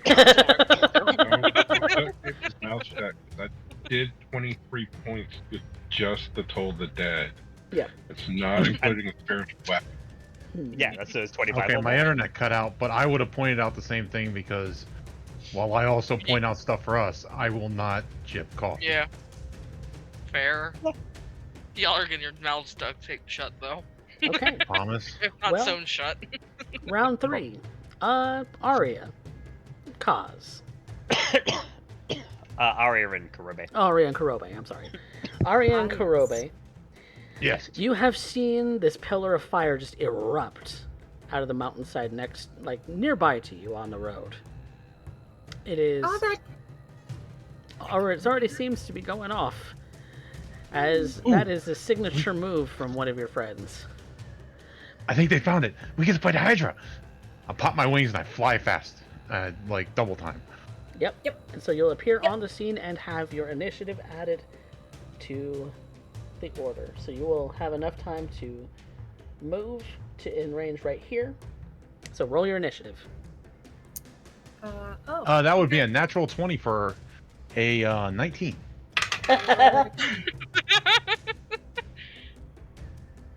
Unnatural 20.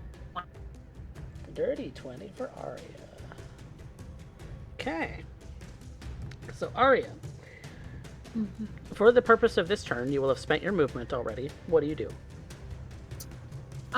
No one has really told me about the fire thing, have they? No, and you don't know what in the world this thing is. It looks like a giant snake with many heads. Oh, wonderful. I love that. I love that. Yeah, I'm seeing every opportunity here to also pop a spiritual weapon. Ooh. I'm gonna do that at fourth level. 4th level spiritual weapon. Of course, it is a sword. It is a sword, a glowing sword, Yes. golden points. What? One very similar to one that you have seen a certain Warforged wield. And I'm going to. I can move, I don't. You've already spent your movement, so you cannot move. but I can move it. You can move the spiritual weapon, yes. Yes. Let's see. I can cast it within 60 feet of me. Can I cast it right next to it? Right up on it. Yep, you can. Okay. And I You're can gonna also use a use an sconce. attack. I can also attack it Yes, in the you same can. instance if I so choose. So I think I'm gonna go ahead and do that. It's just going to appear, and you see this ray of light like shine down on to the Hydra, and a sword just comes barreling down from the sky and slices into it. I'll go ahead and roll. Roll to hit. Yep.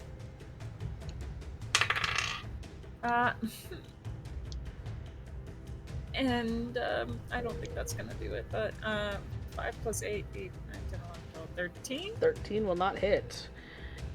It chinks against the very hard scales of this creature and does not find purchase where you intended it to. I imagine with all of those heads, it moved out of the way, but it's going to redirect itself right before it engraves itself into the earth and go into a horizontal position, prepared to just like jettison into the creature on the next turn. Yep. For your action. My action, that was a bonus action, wasn't it? It was indeed. My action is... I didn't think about that too much.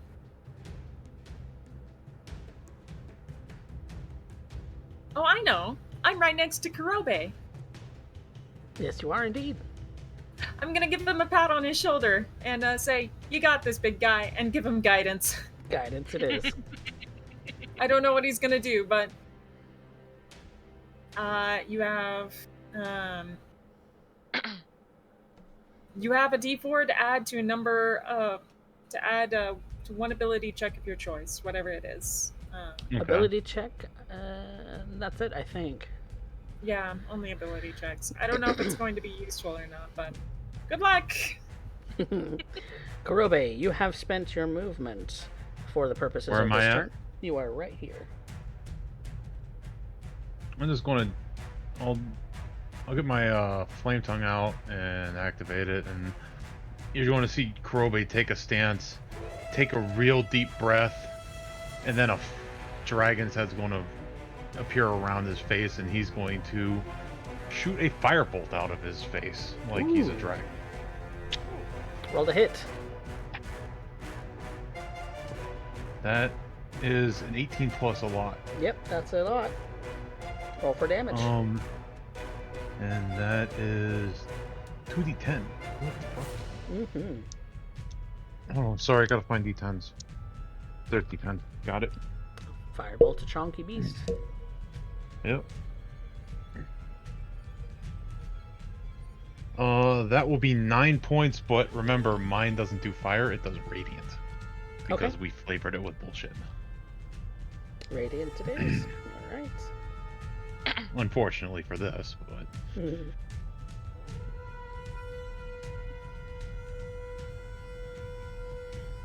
Okay. If that's all I can do. That is all that you can do for that turn. Ranya. Alright. Let's see here. I think it's gonna get another 4th level Hail of Thorns. Because Yeah. why not? And you got some friends who are in the way, like Yeah. Zephyr and Zephyr Lagan. and Lagan. So they're all gonna have to make a deck save too. Yeah. Like, could she just aim for the, like, back corner? Since it takes up multiple, like... Since it's an attack roll to attack spell, it attacks a target, and then a radius and then around make that this target. area. Oh, okay. I think that's a nat 20. Yeah, for the 20. initial hit. So you were going to double the initial damage and the Hail of Thorns. Lagan needs to make a dex save, so does Zephyr. Oh, thank God, Zephyr passes. He's only taken half. That's a 14 for the Hydra. 18 on Hydra my dex. failed. Alright. So the initial damage? Yeah, Zephyr and Lagan are going to take half damage from Hail of Thorns. Initial damage. 12 points for the initial damage. Okay. And then...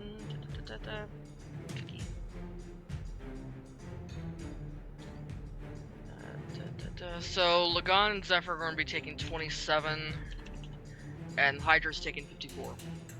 54. Hi! Yes, crits are a thing. That's a head that's gone bye-bye. Yep, that's a head that's gone by. Lagan, if you could please heal Zephyr to get him back up. Oh, because he's down, huh? Uh-huh. 27 points, you said? Uh-huh. Okay. And then minus. Zephyr only has 20 hit points. Have you been leveling Zephyr up as you've been leveling up? Yes. He only... if I remember right, he only levels up when I level up the ranger part, doesn't he? Yes. Yes, he levels up with Yeah. the ranger levels. Yeah, and I haven't. Oh, I've been okay. leveling up hard. Oh, never mind. Yep. Okay. Yeah. Probably not the first time he's gone down because Vanya's done something stupid, but At least I'm not the one picking splinters out of my ass this time. Nope, it's the pupper. yeah. Second arrow. No, Spectre. Zephyr's down. That look. Second arrow. Fuck, I need to click back over here.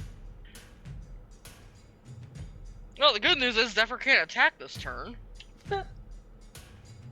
Dirty 20 to hit. That'll hit. And that's another 8 points of damage. Okay.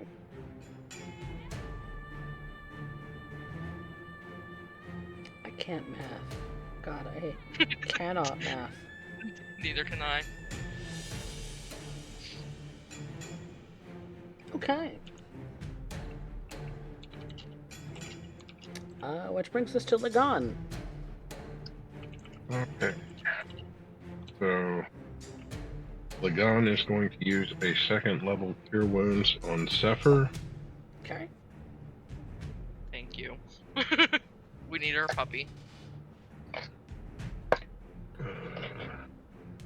That's going to be a total of 20 HP to get back to him. And as soon as there's any kind of signs of he's back, Lagan tells him to run back to Vanya. And my giant spiritual weapon Warhammer is going to take another swing. Swing, swing. So let's see. Spiritual weapon. Oh. Doesn't want to work. 9. 27 27. Okay. to hit. To hit? Yes, that will Yeah. hit. And then.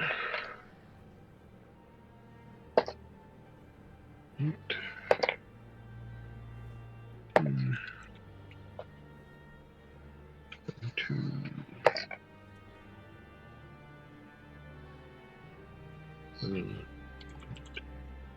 30. 33 points of force damage. Ooh, that's another head. Quick, fire!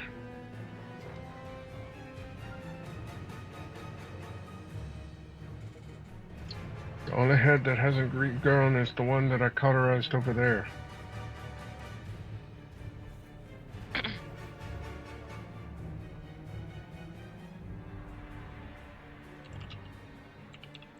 feel like it's about to regenerate another 4 heads. So I'm guessing it's its turn. Well, actually, I don't think it should have had 2 of those heads from last turn because it was a neck that was already cauterized. So I may have misjudged. So we're just going to skip the regeneration for this round because I think this is the number of heads we're supposed to be at. Okay.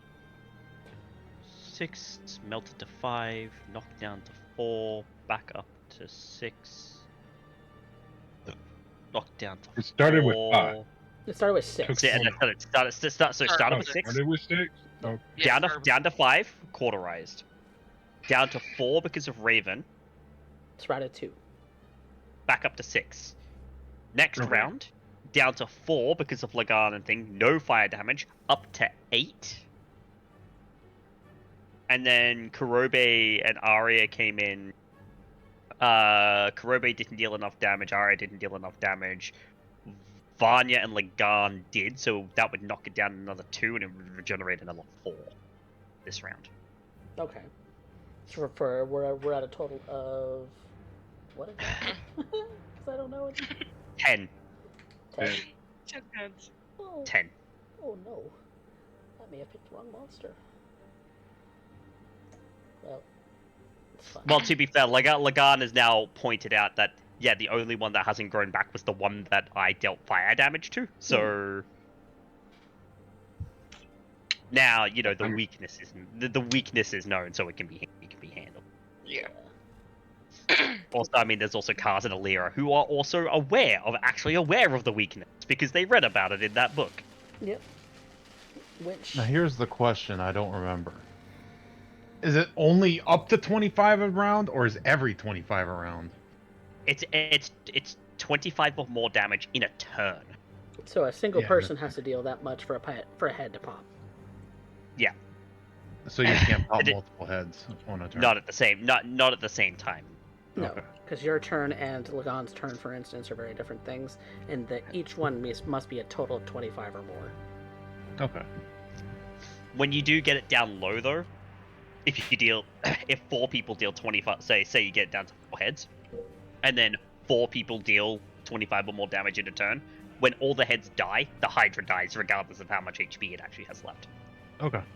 So that's the trade-off to that. Okay. So it would be regenerating 4 heads this turn, right? Yes. Yes. Mm-hmm. And it would have for a total of 10. And I'm going to use my movement to back out. Use your movement to back up. It does get opportunity attacks equal to the number of heads it has. I am aware of this. So currently, it has 6. So first will be a hit, because that's 17 plus 8. That hits. That'll be a miss. That'll be a 20? No, 21. That hits. So 2. 22 to hit, that's 3. And then last one is 21 to hit, so that's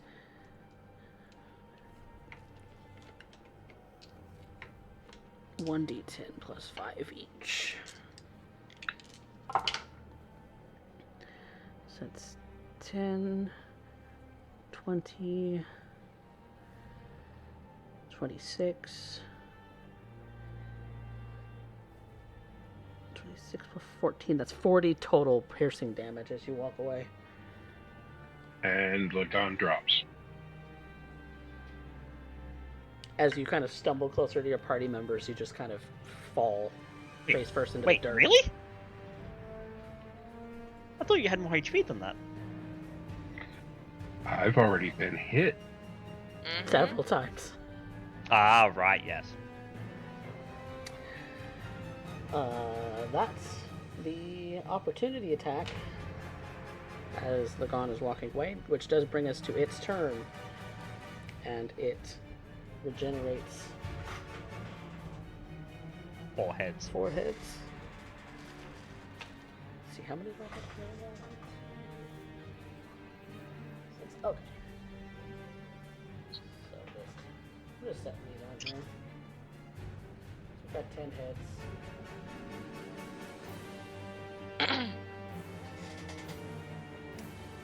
Um.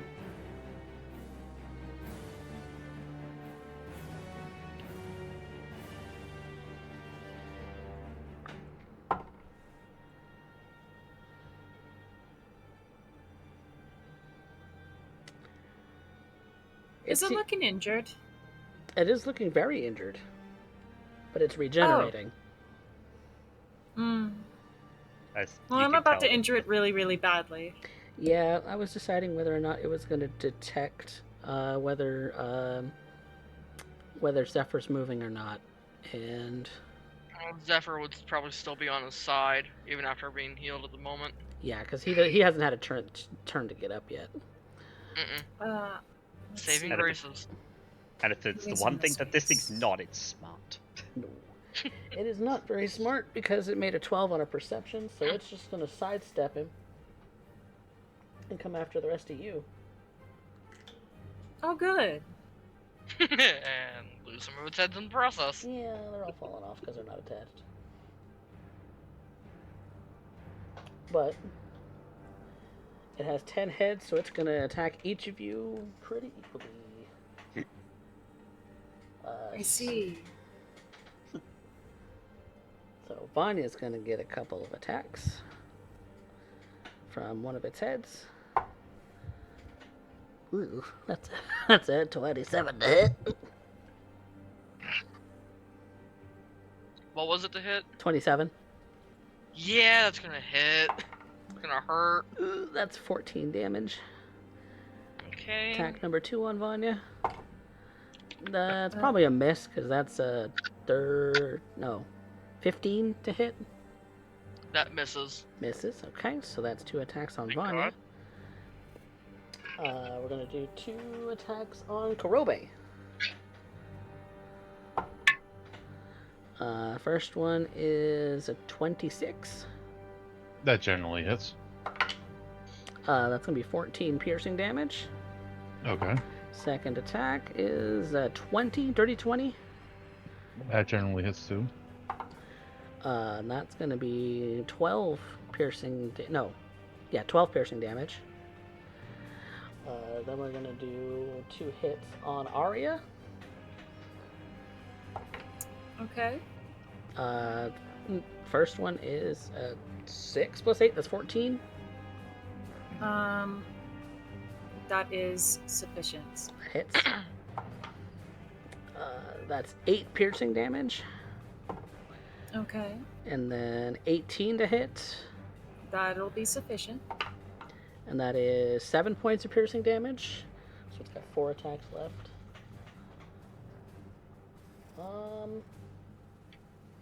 It's not a smart creature. It thinks the spiritual weapon's a thing, so it's going to attack it once. It's going to realize that it cannot actually attack it. Can't actually damage it. Yep, so it realizes that now. Its fangs go right through it like an illusion. If it makes any difference, I'm probably flying above other people hovering, so I might look like more of a threat. Yeah, you're a small thing compared to it. It doesn't care. It's about to. It doesn't care currently. It is an intelligence of 2. Just be glad that it's not every 25 points of damage per turn. Yep. Yeah, and that's going to be 1 more attack each on each of you. It wants all of the food, so that for Vanya is going to be 14 to hit. Miss. Okay, for Kurobe, that is going to be 19 to hit. Yep. That is 10 points of piercing damage. And then Okay. Arya, that is going to be 24 to hit. I'd like to use silvery barbs Silvery barbs. as a reaction. Okay, do you still take damage as a result? Triggering creature must re-roll the d20 and use the lower roll. Use a lower We'll roll. find out. Okay. What did I say? That was a 24 to hit total? Uh-huh. And this one is a 21 to hit. Oh, son of a bitch. Well, still. It distracts it. I get to choose someone else and give them advantage on the next attack roll, ability check, or saving throw. Okay. So I'm going to give that to Kurobe. Okay. What's the damage I take? You are taking 7 points of piercing damage. This glass cannon might be going down soon. Okay. Whose turn is it next? That would be round 4. I believe that would mean that Alira and Kaz, you are approaching the scene. You will spend your movement getting to basically the position where we're at. So I'm gonna. I haven't gotten a turn since I threw a fireball coming in. Oh, This was a whole new round, correct? you were supposed to go Same after here. Arya, yes. Yeah, I also didn't get a turn. So For the those two second- turns need to, those 2 turns need to happen first, Okay. and then Yeah. Alira and Kaz come in. Okay. I apologize, because that's... If I overlooked it, I overlooked it. Yeah. Well, you didn't overlook it. You almost overlooked it, because those 2 turns are meant to happen now, and then. No, they're supposed to happen in their order of initiative. Oh right, yeah, you missed it on the Because regular. I'm at 19, Right, yeah. so I don't know who I'm I at act 20. after. You act after Arya. Okay. Where is everyone on the map? I see everyone is all kind of gathered in this one beautiful spot. Yes, because that's where I'm scooching everything. Okay. Who is in the sky? Is there a location that I can blow up this thing without hitting anyone? No, there's nothing in the sky. Nothing in the sky? Okay. I thought Kurobe was. Yeah, Kurobe's flying, but you'll be able to dodge him. That's not a. Fair. Okay. Just to make sure, this is a 20-foot radius sphere centered on a point of my choosing. I'm going to cast Fireball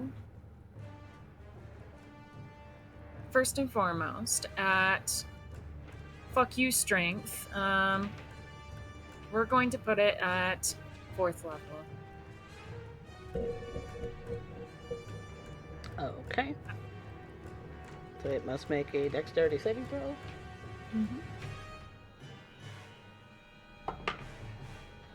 That is a 19.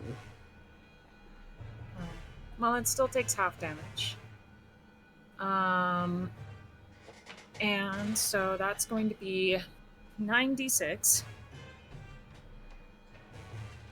So let me roll that. I mean, the fact that you're dealing even 1 point of fire damage to it means it's not going to regenerate no matter how much it's hit otherwise. So. So that's 2 plus 5 plus another 5 plus 4 plus, this is gonna take a sec, 3 plus 6. That's, how many is that? How many is that? You get 2 That's more. 6. 2 more. Okay. Thank you for counting for me. Plus 5. Ah! Sorry, that one just fell to the floor. Roll. 4. So 34 halved is 17. Yep, 17. 17. And in addition to that, as a bonus action, there is something I can also do. You have your spiritual weapon. You can Yep. hit it. There's a spiritual weapon or something else. I could. I'm going to move the spiritual weapon up to it, and I'm going to go ahead and use that. Okay. Bonk bonk. Give it the bonk bonk. Spiritual weapon. That is a nat 20. Ooh. Let's go. So, yep. So that, because I cast that at 3rd level, that's 2d8 plus my spellcasting ability modifier, which is look at that again. I'm pretty Charisma. sure it's Yep. charisma. I'm pretty sure it's like a 4 or something like that. Yes, it is. So, how do we do crits again for this? Double table? dice and then add modifier. Okay, so what that is 48 plus 4. Yep. I'm okay with this. This is a good outcome. Because you did a standard cast on your spiritual weapon, right? Yes. Well, no, I casted it. I casted Higher. it. Fourth level. Yeah. 4th level, then it would be double the dice that you have upcasted it to. Yeah. So that should be 4. It'll be 48 that you're 48? rolling. Oh shit. Yeah, because level 2 casting is 1d8, level 4 casting is 2d8, and then you add double that. Cool. So 2d8 double is 48. All right. Well, first D8 is a 4, plus 7, plus 4 again. What the fuck? Plus 8, plus 4. 27 points of damage. 27. Yep. Yes. So That's a head that's definitely dying and not coming back.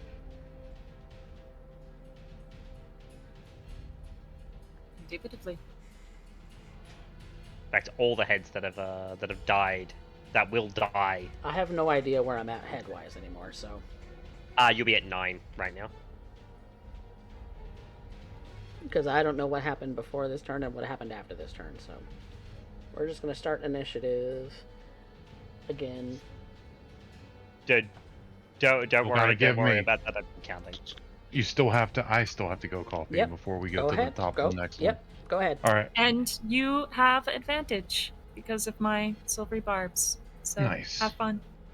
Okay, so that is That's advantage on one roll, right? Yep. Yep. An attack roll, ability check, or saving throw.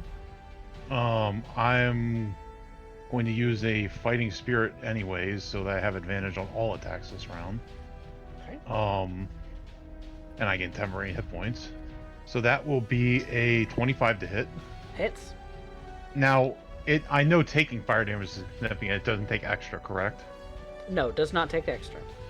Okay, so each of these attacks will have fire damage. I'm just not going to split it for you, so to make it easier. That's fine. Okay, so that is...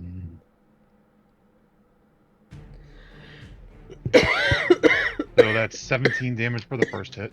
Okay. 28. Hits. So that'll hit.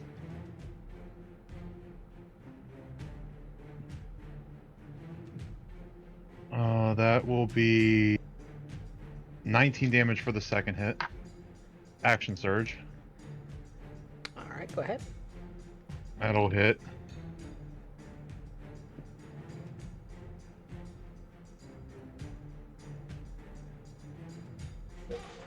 That is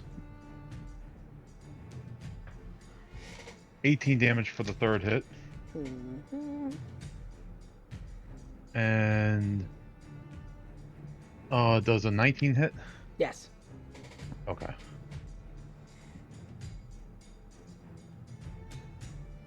Alright. So that's 13 damage for the fourth hit. Okay.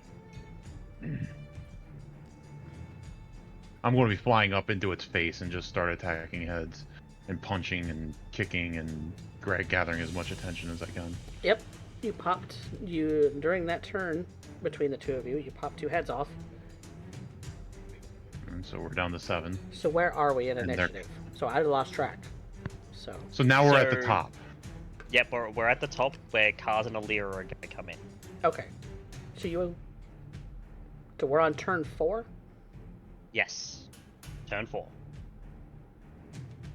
Because I had already done turn 3 with them. Yes. That was turn... Mm-mm. Sorry, that was turn 4. So turn 5 is where we're at.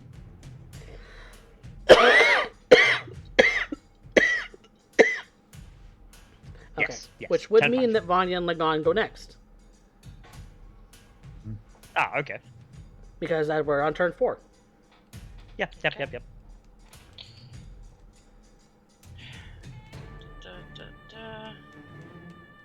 Let So me we're check at- something here.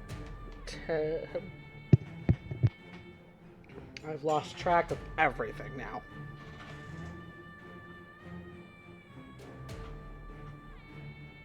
So I'm at 6 heads, right?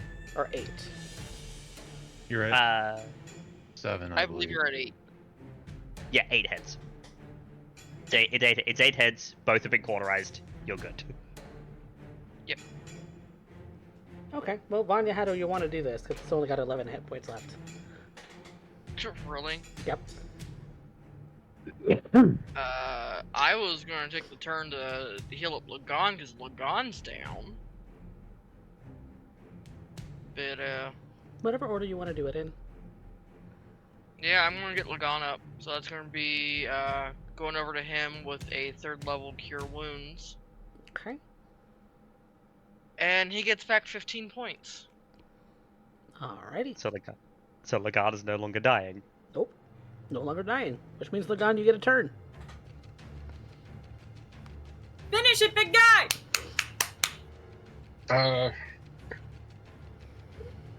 Half my movement to stand up, right? Yep, and you're right Yeah. next to it anyway. And your spiritual weapon's also there. I don't know if spiritual weapon drops when I do, No. Nope. or No, it does not. okay. Only drops if Then you that's- die. Yeah, it's not Okay. concentration. Well, I know that. I just couldn't remember if it when I did or not.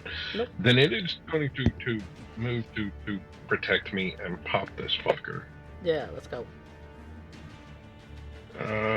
Plus 9, 28 to hit. Hits.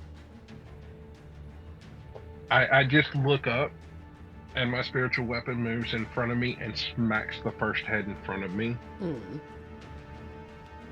That's 4d8. That's 4 plus 5 for your modifier, right? Plus 5, yeah. You just need to...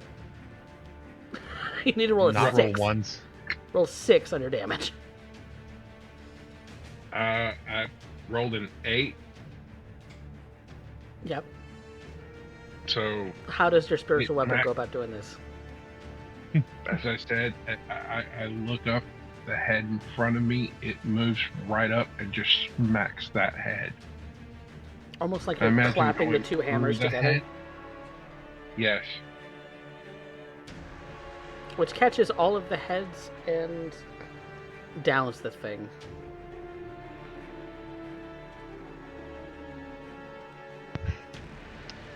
Which You know what? means I that imag- Alira and Kaz are coming up right as the thing is flopping onto the ground. Yeah. I imagine Kaz and Alira running up, and Kaz is like, guys, you need to make sure to use fight. Yeah. Roby's going to run up to Arya, pick her up, and hold her above his head. And it's like, we killed it! We got the fight! Yes! Yeah, we killed the Hydra! Wow! Just Guess what, guys? excited. We get money for this! We were coming out here to tell you that we could fight this thing.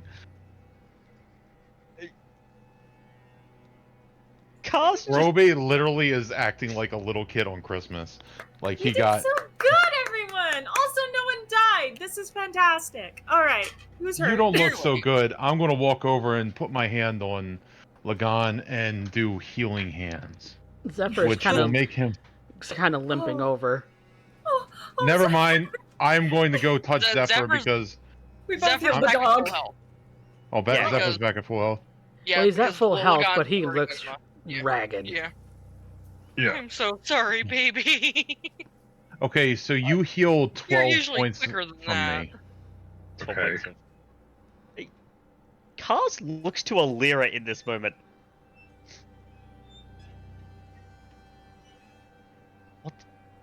What did we miss?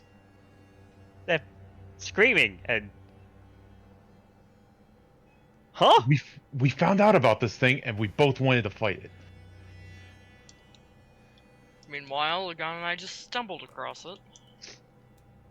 Oh, You guys get all the fun. you two are great trackers. I mean, I knew this. But, like, it's even more impressive when you're tracking the thing that we haven't even started the job on and plan to. It's good. You're good. I'm We're not always gonna saying walk anything, over I'm just and gonna look. let that lie. I, I, you know what, Alira, why don't you share with the others what we discovered during our library session in town? Because I think that's going to be some useful information. I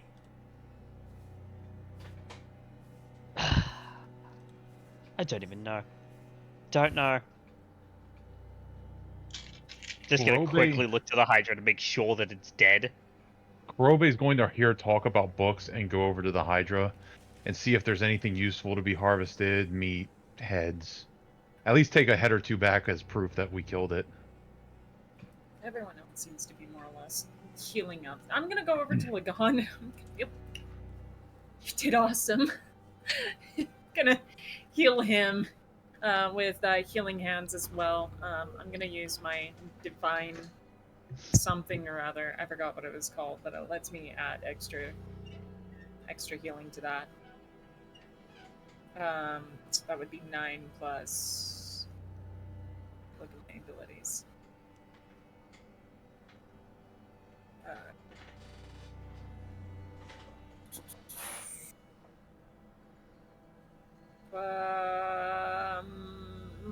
It is. Where is it?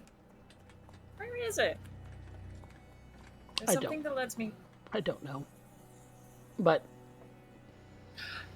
Hold on. No, I want to find it. Empowered healing. There it is. I can spend a sorcery point to reroll any number of healing dice, which, if I'm not using healing dice, that doesn't actually matter. Never mind. Healing hands. Get 9 for 10 minutes.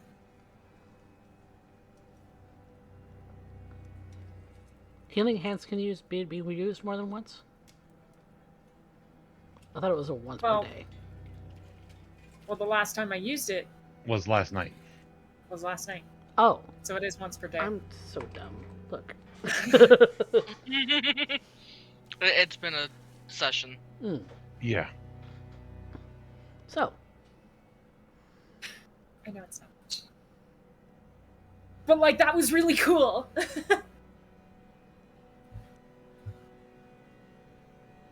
So is there anything harvestable from this Hydra? Well, I think Alira was asked a question about divulging some information to you all, so. Yes. Oh, yeah. Carlos was like, why don't you share with the rest of the class what we learned during our gallivant through town? What's there to share? They already know it. She gestures to the near portions of the head. Well, also what I shared with you about the military thing once a week through the town.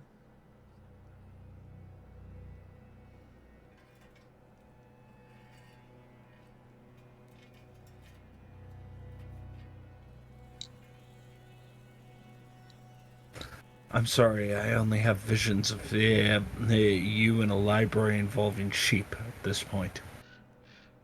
Ugh. Wait, Okay. What? Wait, have you been bad again?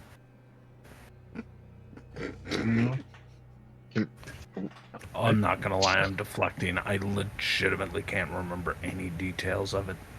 That's fine. That's fine. Carlos just looks to Karobe for a moment. It's just like, you know, I'm completely fine with sending you and that Hydra corpse sky high with nothing but my pinky toe. You all wanted to go to the moon? Well, I can make that happen. Well, I thought you had problems getting things to go up. That's why you were talking about the blue potion the last time. No. Anywho, we found out that yes, there are heavily secured convoys that do pass through West Hollow. that load things onto the light train at the station there and fire them off towards Colcaster. It's to the point where they clear the streets. Ooh. Go back to your homes, there's nothing to see here. That kind of deal. And if I was a betting man...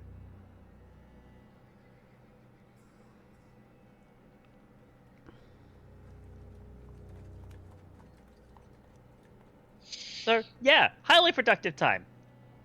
We also taught Alira about jungles, and what Uct looks like now, in finer details. Primarily that things like that exist. You know? How did sheep come up again? Don't ask. Okay. Also, like children, Lagan is going to start heading back to town. He doesn't give a shit anymore. He's going to go find somewhere to rest.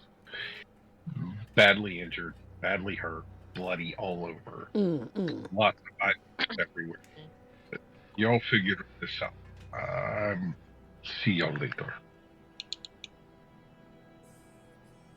That. Okay. Cars is just exasperated. Look, there's meant to be a convoy rolling through town in the next couple of days.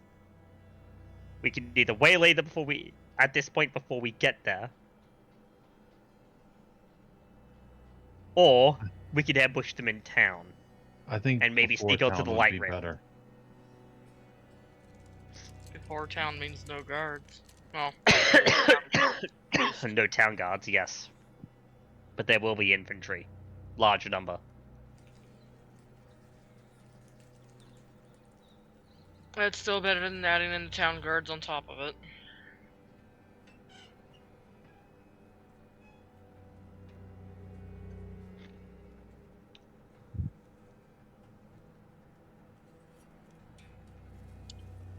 So then, yes, ambush it is. And I'm going to use Cure Wounds on myself.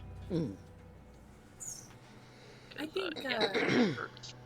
dealing with the local militia is less than satisfactory, in my opinion. I have not had. I feel like we've had probably less luck with local military or, organizational governmental bodies. Wow. I'm gonna go catch up with Lagan. I don't think he's okay. I'm gonna make sure he's okay. I'm also gonna limp away because I still got hurt too, but I'm gonna limp after him. Vanya's gonna follow along Arya and use a 3rd level Cure Wounds on her. No. Hold it off. I'm fine. I will be fine. We gotta make Bullshit. sure, like, I have enough spell slots for Lagan. You're getting 14 points of health back.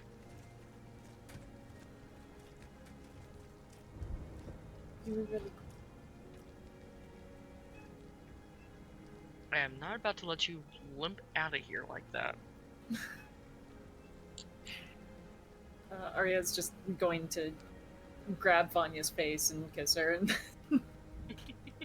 accept the healing and then continue to chase after Lagan. Yep. Vanya following along behind.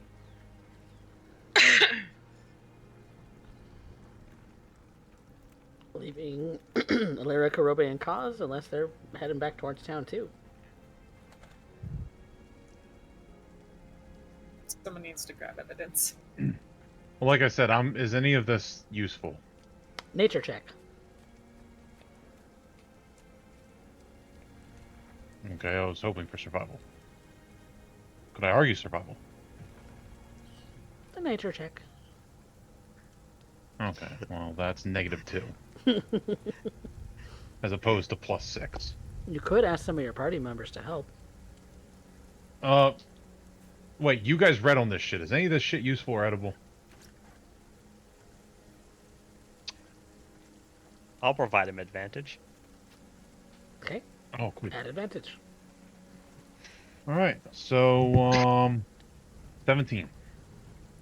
Okay. It would be about as useful as the giant snake would be.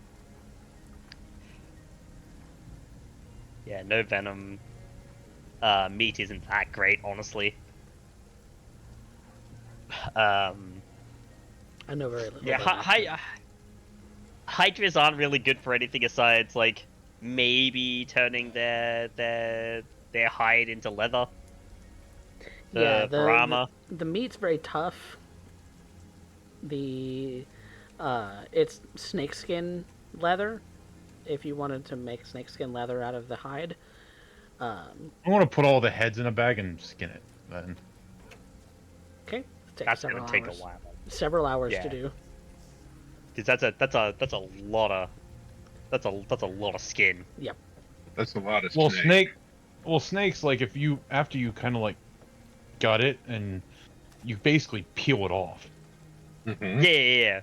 But this thing is also like, unlike a regular snake, this thing is also closer to like what, 50 to 60 feet long. Thereabouts. And has multiple heads, some of which have been melted by a fire. Or quite a number of which have been melted by a fire. Thank you for that, Arya. Yeah, there's not the hydras are one of those creatures where you're not really a lost. And I mean, the heads make good trophies though. So if you grab the heads, then like the heads that are still intact, you can prove that. The only thing I was trying to point out is skinning something and preparing a skin are two different things, and they take vastly amount of time. Skinning No, something yeah, is I'm actually aware. relatively quickly. I'm aware of that. It's still several hours to do. That's all I was. Okay. Yeah. But And if everybody else wants to head back, Kroby's going to do that, and he'll bring it back and collect the bounty. Which I don't even remember how much you. I didn't say an amount. No. I just wanted the highest amount. So. I mean, Kurobe literally had and Arya literally had yeah, so there's a Hydra killing people, and we'd be really thankful if you took care of it. And Arya and Kurobe were immediately like, yeah, we want to fight a Hydra! And literally sprinted off north of town in order to go and fight the Hydra. What if? In which case, you get 6,000 gold. But ooh, that's pretty good. That's selling the hide, the heads, and the bounty. That's pretty fucking good, my guy. Okay. So you don't have the heads or the hide, hunting, because they were purchased, but 6,000 gold is your reward for it all. That puts us up there again. Yeah. 76k. As Kurobe heads back with the after doing the skin, Cars would actually take Alira off to the side for a second. So we're planning an ambush. And if we're planning an ambush, then I think here makes it a good spot for an ambush. Wouldn't you say? What with the cliff face up there? You know, we can jump up there and prowl. I just wanted to get your opinion on that, given that you know, ambush tactics are somewhat of a common thing in the underground, at least from what I saw before I was stuffed in that glorified cold box alongside you.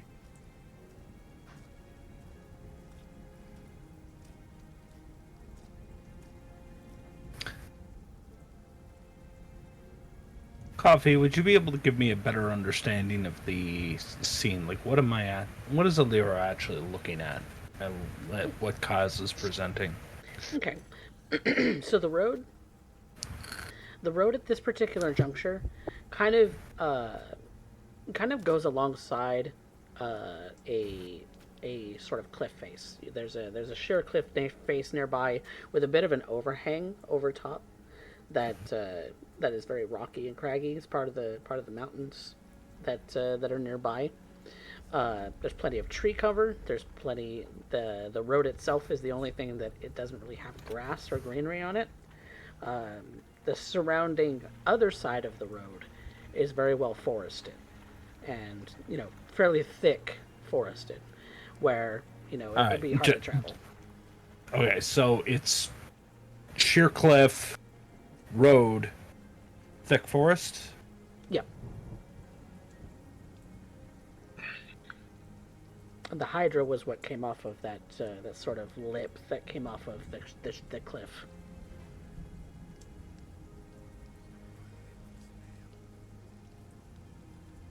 And Kaz is saying that the top of the cliff is kind of a good place to stake things out. Lyra goes and reaches down for a moment. She's walking the ridgeline, looking over it.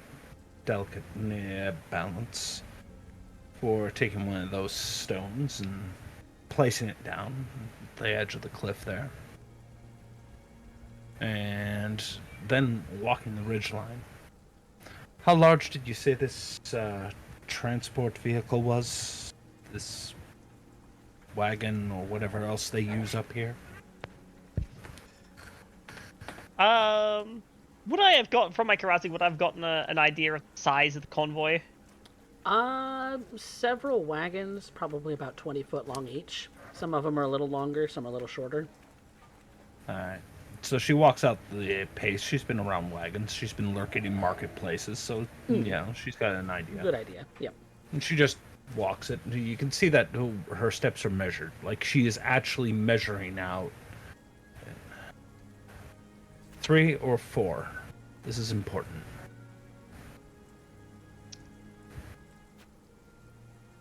Let's assume the larger number. And she walks out. She walks up the paces of 4. The 4 wagons length. Places another stone. And takes another smaller pebble off that and just kind of tosses it down the cliffside, very, very close to the ledge, watching it, maybe seeing it skip off of the stone, scattering itself onto the road. She then looks to the tree line.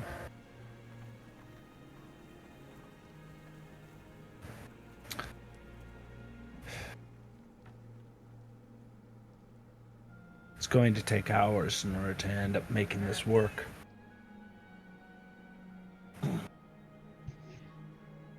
I mean, I didn't see any better place on the way through, and we have time. Okay.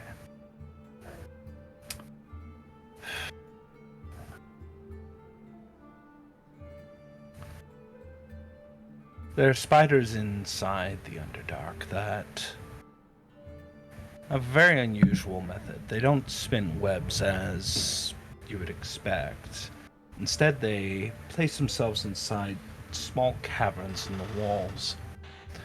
And what they do is they pull in debris and refuse towards them, and it pulls the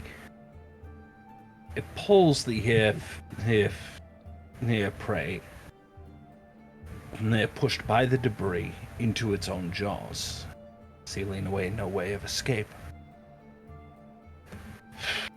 If we place a trigger there, and there, counterweight with the trees, you should be able to end up getting a small spike strip to come out from the woods and raise up. Anybody trying to run from what appears to be an avalanche or a cliffside giving way is going to end up scaring themselves trying to do so. Collapse that portion there and that portion there will give you enough time and confusion to deal with everything in segments. You're not performing a fight of an entire caravan, you're isolating them. take out the front with the hair, first the hair slide up there. She points to the first place she ended up placing this north stone. Hopefully the landslide itself will end up killing many of them in the process. The wagons will, if drawn, will panic the animals. The animals will try and end up taking off. They'll have to end up fighting, going in, potentially killing the animals upon the spike strip that's going to be coming out of the forest when the landslide triggers the trap. If not that, then they'll be bound up in a box. This is going to cause the other wagons to halt, and everything behind is going to end up taking a longer moment to respond. I suspect that many of them are going to end up moving forward, trying to end up checking to see if everybody's all right. It's at that time the second one here, the second portion here, she kicks the stone that she placed down as it goes down the cliff, following the same route as the pebble, killing anybody who follows along and separating the rest from behind. And that creates a kill zone between the spike strip and just inside the forest. Debris to block off line of sight and allow for confusion, and the cliff wall, creating an airtight seal filled with lots and lots of dead people. And Kaz seems to just listen and take all this in. Now, see,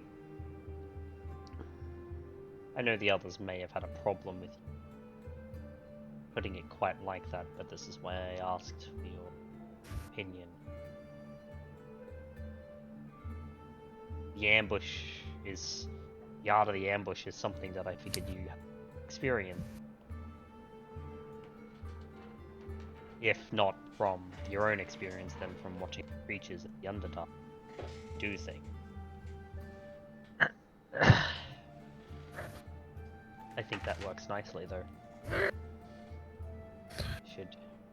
Time will be precious. You'll have maybe 12 seconds to respond. 12 seconds will give you enough time to take advantage of the confusion. If anyone feels the need for silence or to end up taking advantage of the confusion and the debris. And Coffee, does this place feel like particularly dusty given the fact we're very close to a desert? Like, does the ground feel a little bit dry here? We are on a cliffside, so I'm expecting that to be rocky, but I'm also feeling if the rocks are powdery or if they're more moss covered. In this particular section of the forest, you're probably looking at some drier earth. Probably more than the forests of Argyll, for instance, that you'd previously been in. These are a little bit more tropical. Excellent. But still very dry tropical for some reason. So when this happens, it's going to be a small dust storm in there for maybe 12 seconds. It's very dusty dirt.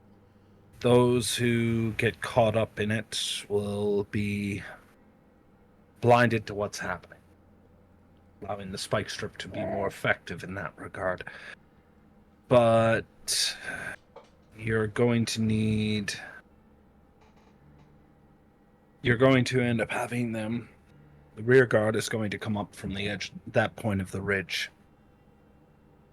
Secondary trap lines there to end up for what's coming.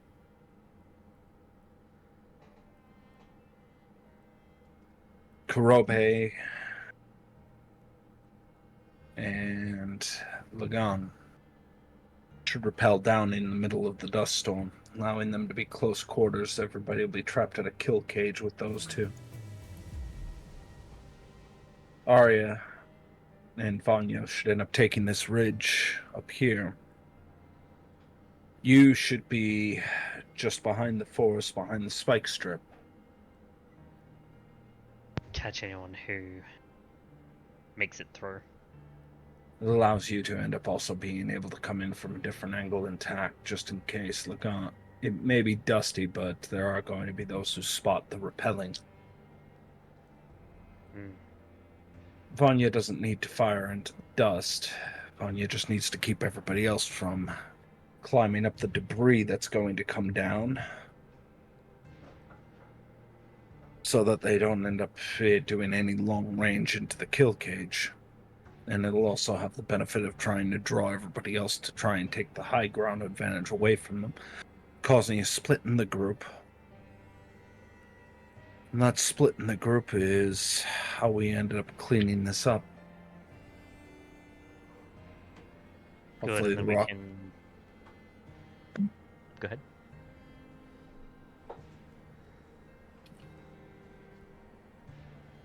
She looks at her staff, the rotted skull of her mentor.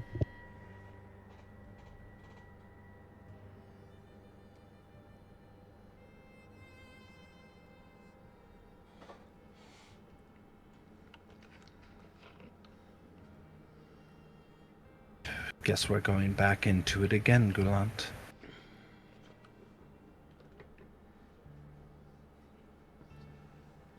She stops and turns back to you. I'll start making some stakes. Yeah, I'm not going to leave you alone out here. The trap lines are going to need to be set, and that's going to take time. Lagan needs healing, and you have a better understanding and commanding presence than I. Everybody wants to follow a dragon, after all. Ha! They'll understand you more than me. Hell, you can take credit for the plan. I'm not going to do that. The plan isn't mine. You're as much of a member of the Lucky Sevens as I am. You know, whatever that actually means.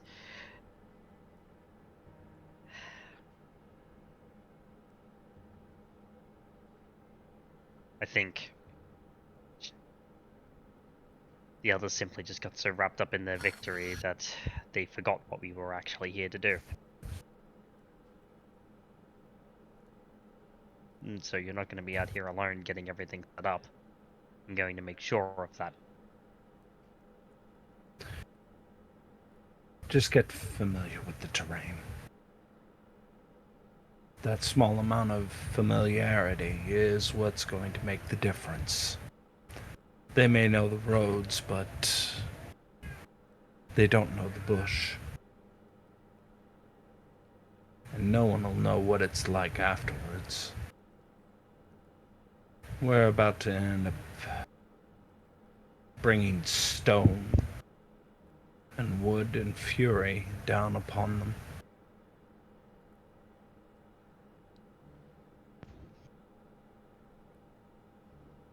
She starts to walk down the ridge line, walking away from Kaz. And Kaz, you could probably see it. Like the grass itself is shrinking away just from her presence. Something terrible is about to happen.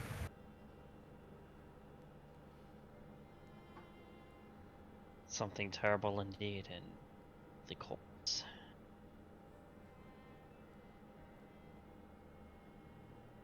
Between that and Alira's awesome, terrible knowledge.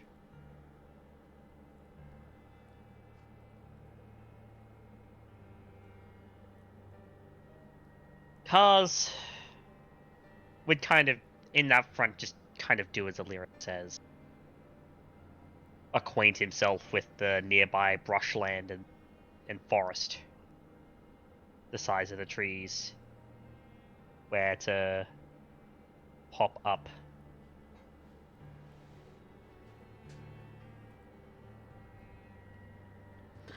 Where maybe cars could remain camped in a tree to when the time comes to actually perform this ambush.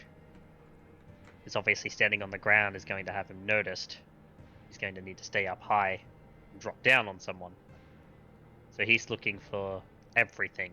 Vantage points, the easiest way to perform the choke points with the spikes, everything. And once he's made those familiarities, once he's etched that into his mind, maybe even perhaps making some markings of his own, identify certain things when they come back out.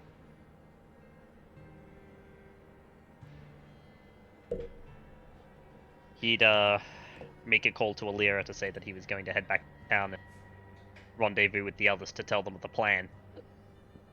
And to not stay out too long.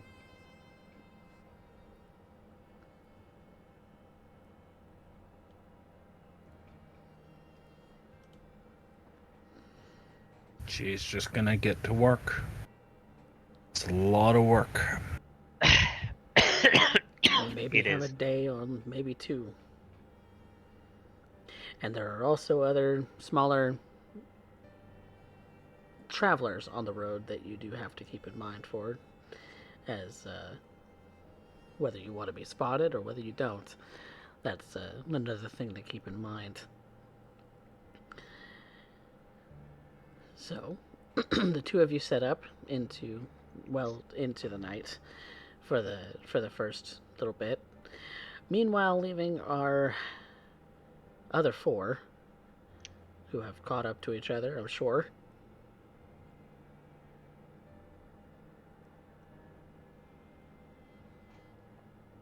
What are you doing in the moment, in the meantime? Getting everyone else healed up. Okay. Not a problem at all. You call it all collect together, get the healing spells done as you see fit, and you begin to notice that Kaz and Alira didn't follow right away.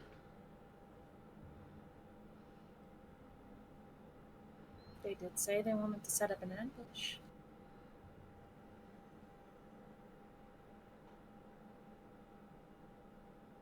I think I'm going to go check on them. Okay. Make sure they're doing okay. I'll be helping out my gone. I can do some healing myself. Be safe. Good. I will. I'll have Zephyr with me. And Vanya's gonna start making her way back to check on the other two. Kurobe, what you doing? Well, if they're still talking at the ridge, I'm probably still skinning a snake, because that takes hours. Oh yeah, that's true. So you're overhearing potential conversation. You're also busy at work, possibly lending a hand here and there if it's possible. And by the time that's all said and done, it's also into the dusk, which does mean also, Vanya, that you've arrived to this spot once more.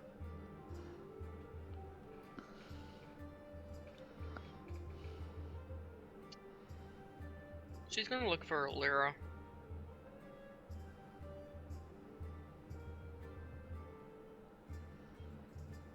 She seems relatively easy to find, if the silver hair against the night sky was a little bit of a tell.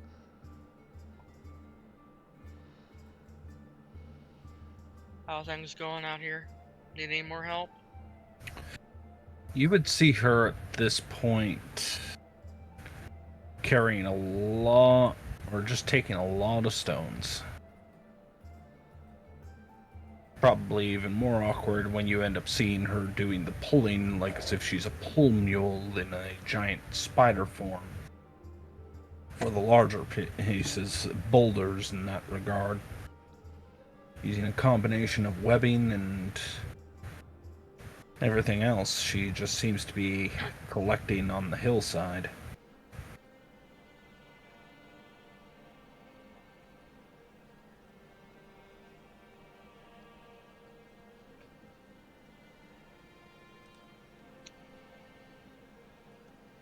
Seeing what she's doing, Vanya's just gonna get started gathering up some rocks to join her. Yeah. So why are you out here? Came to see how things are going. I thought you would be celebrating your victory over the serpent. I went to help people get healed up. I wasn't involved in the conflict, so no healings required here. Well, the rest of it, Arya and Lagan can handle. Figured I have enough energy left, I can come out here and help where I can.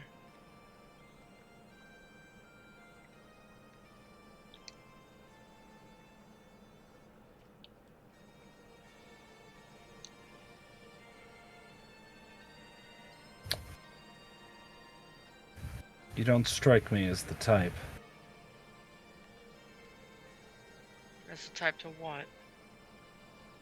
I would expect you to be spending your evening in a tavern, making merriment, drinking till you could no longer see. Except for the eyes for Arya. Believe it or not, I spent most of my life out here in woods like this. I was a monster hunter. Quite some time.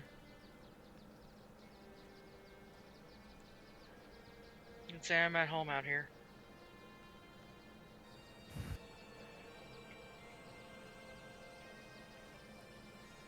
I just wait for the sun to go down, then I can at least work in comfort, rather than half blind and trying to keep an ear out to not be spotted.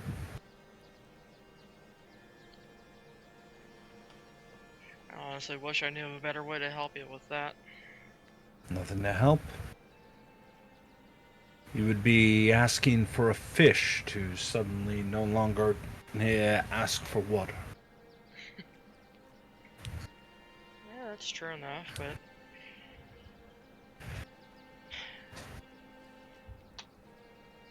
doesn't change. So why are you really out here? Like I said, I'm here to help. Help what, exactly? An ambush? I believe Vanya would have come across Kaz on her way in. On her way out. Right? He's around. Yeah, he probably explained it to her. Setting up, of course.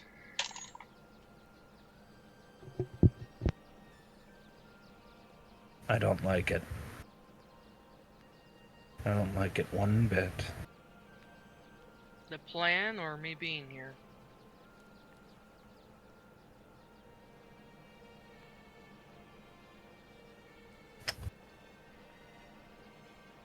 The plan itself is inspired of a mix of nature and history.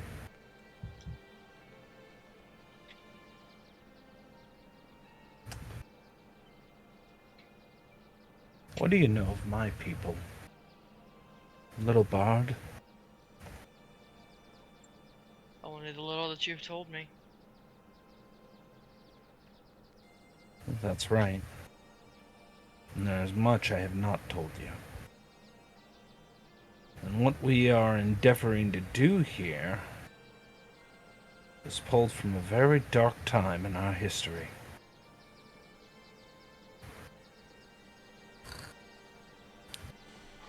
I see.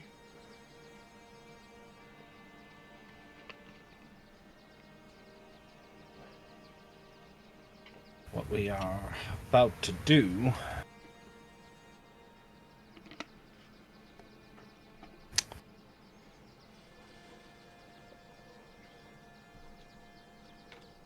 hasn't been a practice of my people in many generations.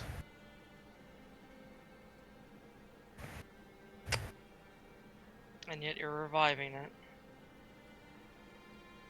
Necessity requires it.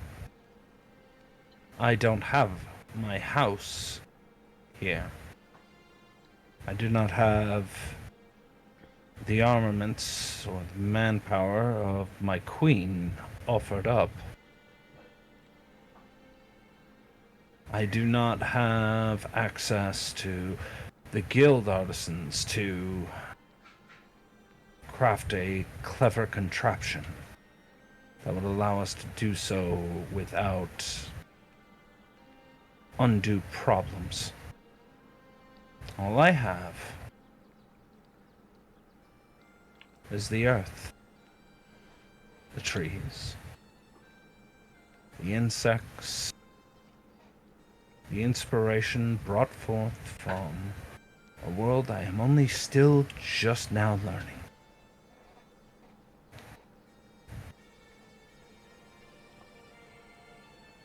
What do you make of what you're seeing here? What does she see so far? Well, cliffside near a more narrow section of the road. The road down below. Us looking up above it, where she is gathering up what appears to be a pile of rocks thus far only her hip height, and clearly that's not enough. Many of them much larger. Huh? And just past the road, a thick amount of trees. Enough to, on occasion, you might end up seeing that she ducks down to not bring attention to herself from maybe a lone farmer with a cart and a donkey.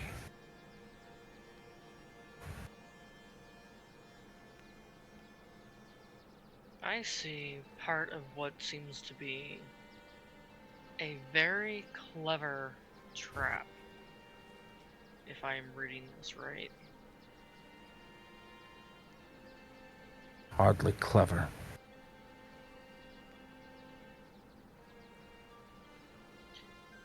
From what I can see up on the cliffside, it's at least going to be brutal. Built to minimize suffering, surprisingly. Because that is the amenity I offer in this trap.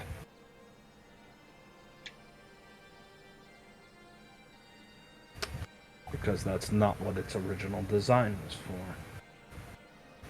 If you're just trying to kill as many people, it makes no sense to cut off locations. No, this is for entrapment.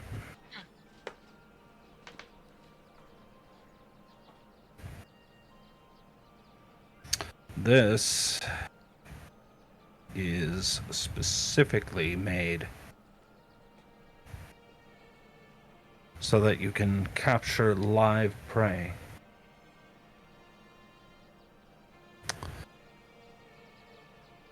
Not for a single person or a beast, but an entire tribe or an entire people of a village, perhaps a caravan. That's how we used to do it.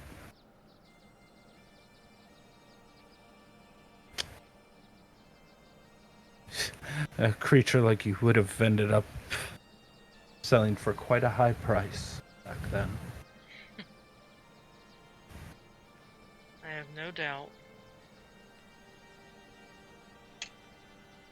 Unfortunately, you couldn't afford to end up trying to take the strong ones. No, they had to be killed first, but the strong were always at the front and the rear. The vulnerable was always in the center, flanked at either end. And so you kill the front, you entrap the back, leaving only the... You only leave the young. Too young to know themselves, too young to know what they were about. Those of fighting age were already killed. Those who were too old offered as sacrifice. Those who were, however, of appropriate time, worked appropriately, would make for fantastic servants.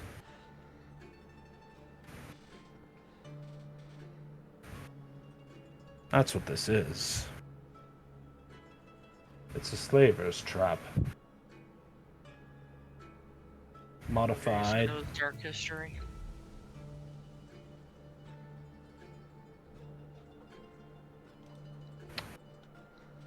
Our practices and traditions have changed over the centuries, but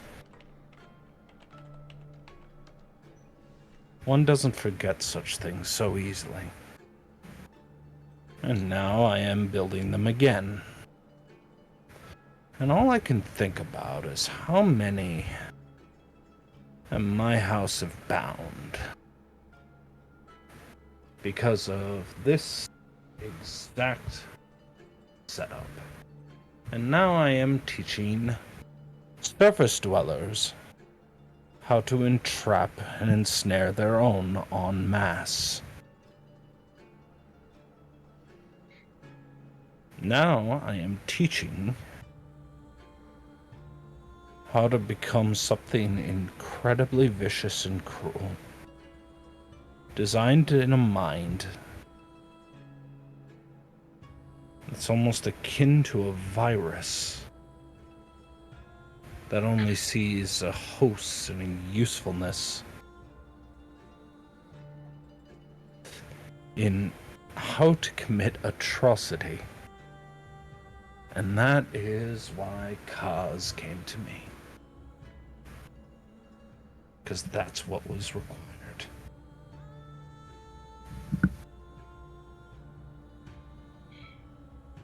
I tried to speak once to Goulant about such things. The idea that we were able to end up creating something different. Of course we couldn't. We are people that will forever be in infamy, even when the memory of us is faded. Because in truth, we can only be that. Something horrible. And left it forgotten. And cowardly, too. When we left the world, and it burned, in the age of dragons and giants, we fled below the surface. I can't speak as for why this trap was originally used, but going beneath ground, your people did what they had to survive. It's I think amazing. anyone would have done the same. It's amazing what's permitted Isn't when it? one's existence is on the line, isn't it? It is. Because here I am, attempting to help you build this trap that in short will both ensnare and kill my own people. My own countrymen.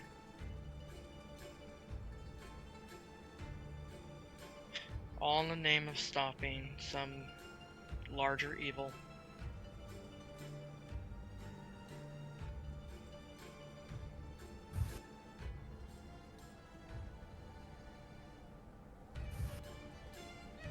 guess to stop a monster, you have to become one occasionally. Isn't that an easy way to balm one's conscience?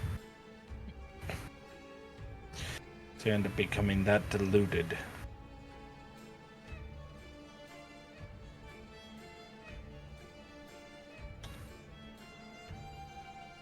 If you're going to commit evil, stop excusing it. Just acknowledge it for what it is.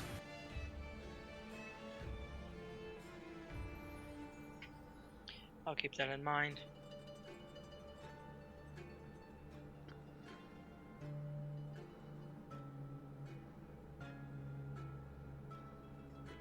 If you're wishing to end up assisting, I would suggest you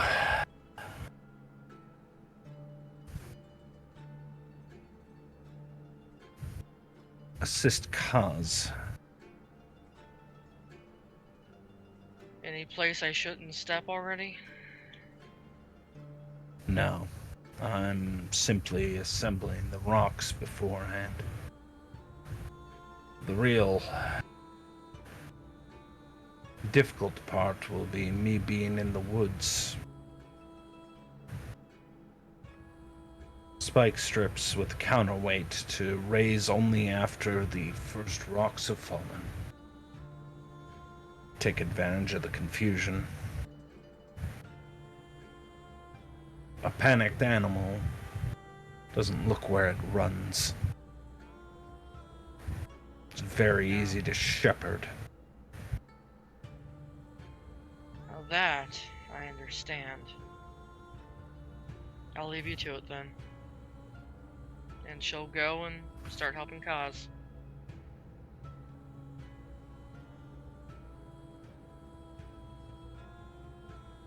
Alright.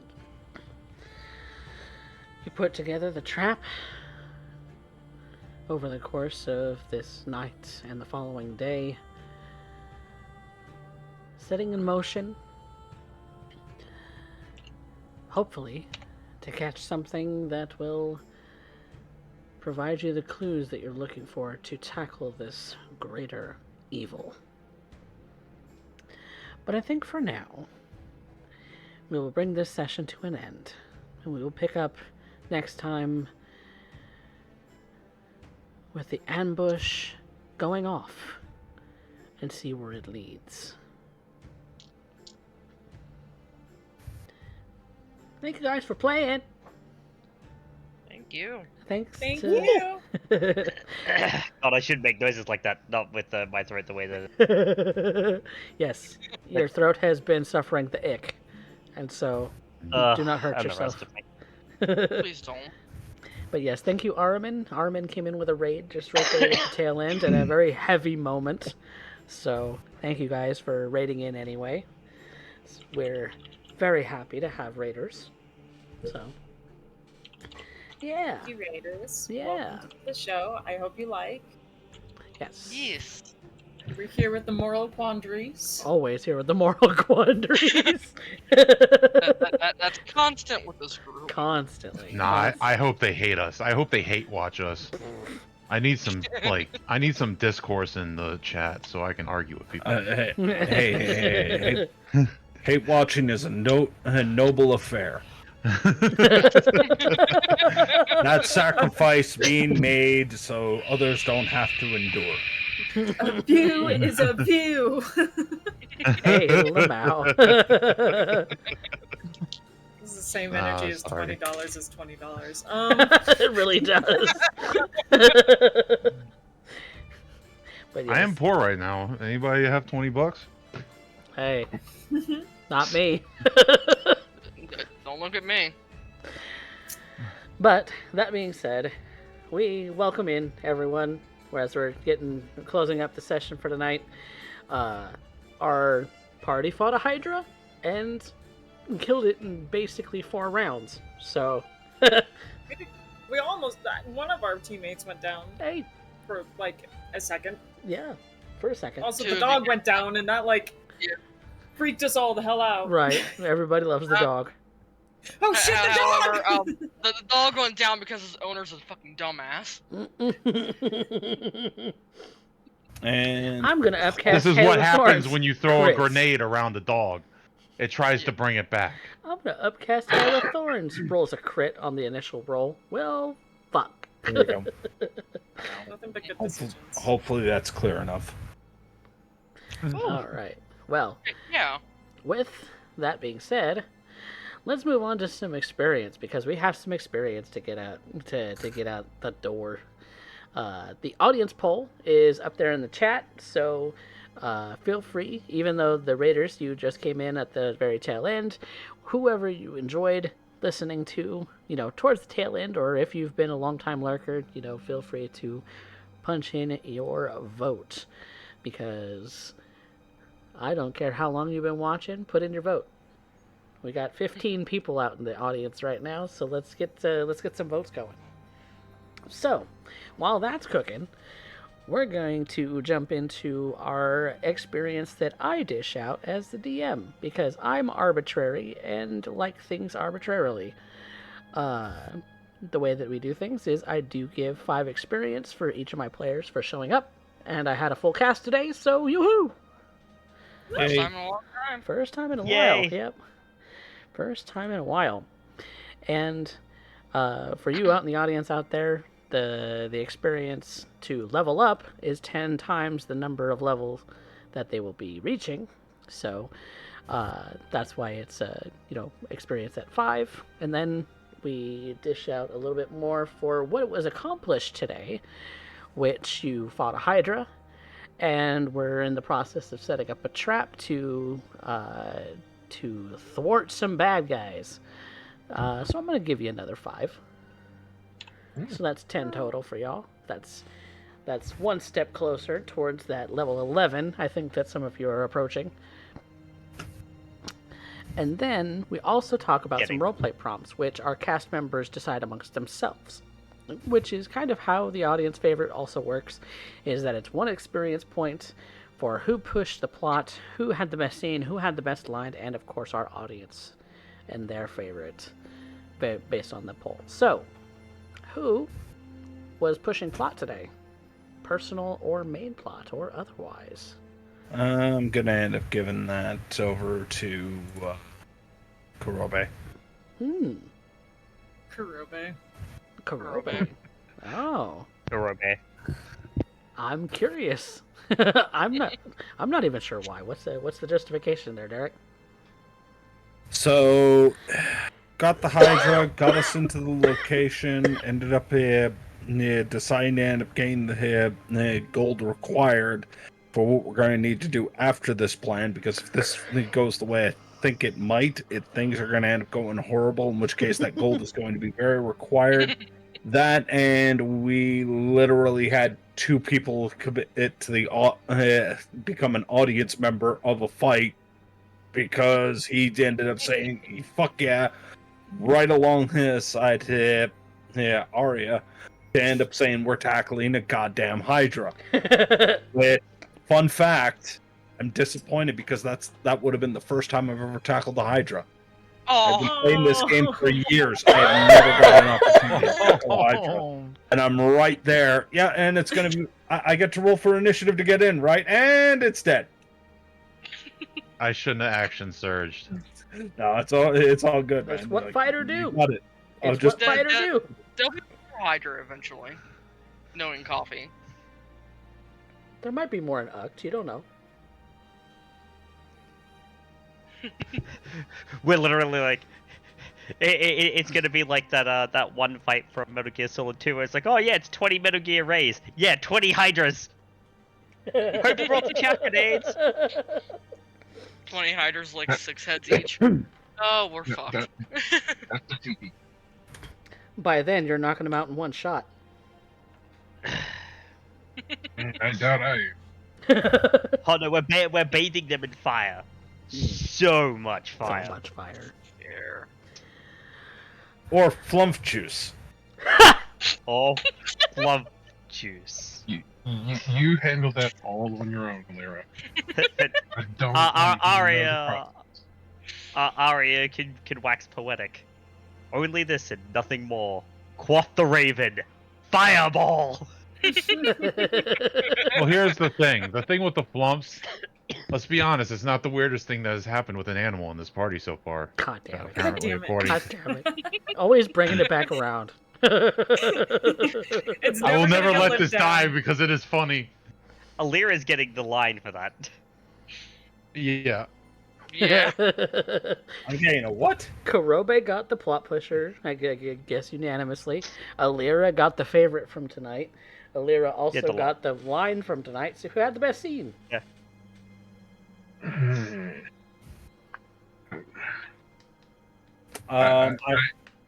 Go ahead. I gotta give it to Alira. The trying to get everything set up, and that conversation with Vanya as they're trying to get everything set up. Yeah. I'll go to Lyra. Nah, come on. It's got to be. It's got to end up going to Arya for the high shriek thrill of being literally scooped up as they're being dragged off to end up going to kill a Hydra. We're gonna fight a Hydra. We're gonna. I'm just gonna throw one in as an honorable mention. Vanya damn near killing her own dog. Oh my god. Yeah. Because critting that, Zephyr passing dex save to take half damage. If he had failed that, he would have been dead. Yeah. Just outright dead. Yeah. He would have been toast. Uh-huh. You would have had a very upset Kurobe. If we'd had been a very upset You. Vanya, this is the baby dog that she raised since she was a Right? puppy. Exactly. This is her baby. I think I spoil that dog more than Vanya does, though. He spends the night in That Vanya's says room every that day. says Oh, nothing yeah, that's about true. the time he's been growing up. Yeah, that's true. I'm It's not just saying she it's treats bigger him to me. no matter It's just how like quickly. You're I would have been pouting. you're and the I would have had to secondary find- human. It's fine. Yeah, I'm Mhm. fine with this. I'm okay with being secondary. You think I'm Mario the is street a machine. secondary person, but I definitely screamed when I realized it was Zephyr that went down. But uh-huh. the height, The face. I had too much fun with Kurobe and the hype of going to fight a Hydra. Like there was genuinely a moment where we shared a brain cell there, and it was funny as fuck. It should Like, scare you suddenly when they're these just sorcerer bros. fighters They're- share a brain cell. They're perfect bros. Like, wait, that shit sounds awesome. Can we get to go kill it for money? Like, All right, fucking have you bet. ever fought a Kurobe? Have you ever fought a Hydra before? No, I don't think I have. Do you have any stories to regale about Hydras? No. Do we need to We're go gonna make a change that. story? Do we need to go make a story? Yes. Well, I think that's 2 votes on Kurobe then, in that case. I'm still giving it to Lyra Lyra. for the ending. Okay. I'll change it to Kurobe. Okay, so 3 Kurobe. Yeah. I'll be nice and like kind of share the love. Personally, I do think Alira deserves it, but if Derek wishes to share the love in that matter, I can say that Kurobe's line is also a very good fit for that as well. Well, we're voting Sorry, on a scene. rather. Sorry, scene, rather, is what I meant. Yep. Those we're are on the scene. words I meant. So yeah, Kurobe gets it. All right. It's 3-2. Okay, Okay. thank you. All right. Kurobe it is, I guess. All right. So, well, that finishes up everything that we have here at Coffee Cat Presents for Rebirth. It was fun. It was intense. It was a lot. And it was a Hydra's are. and then there was, the heavy moral conundrum there at the end. We're going to find out how that plays out next time. But until then, you should watch all the episodes on YouTube, because we do have a YouTube channel where I post all of the VODs. You should be getting updates the rest of this week for both Rebirth and for Blood and Iron.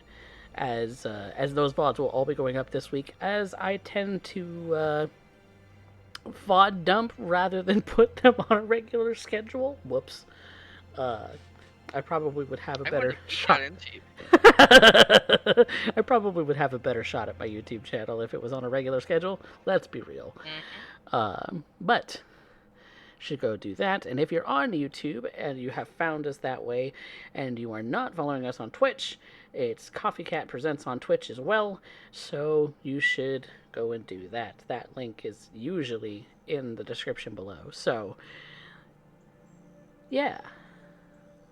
All of that aside, thank you guys so much for playing my wonderful cast, and thank you all out in the audience for watching. And we will see you next week for more Rebirth, a D&D Tale. Say goodnight, everyone. Good night. Good night. Good night. By the way, ding fries are done. Oh, this bode's poorly.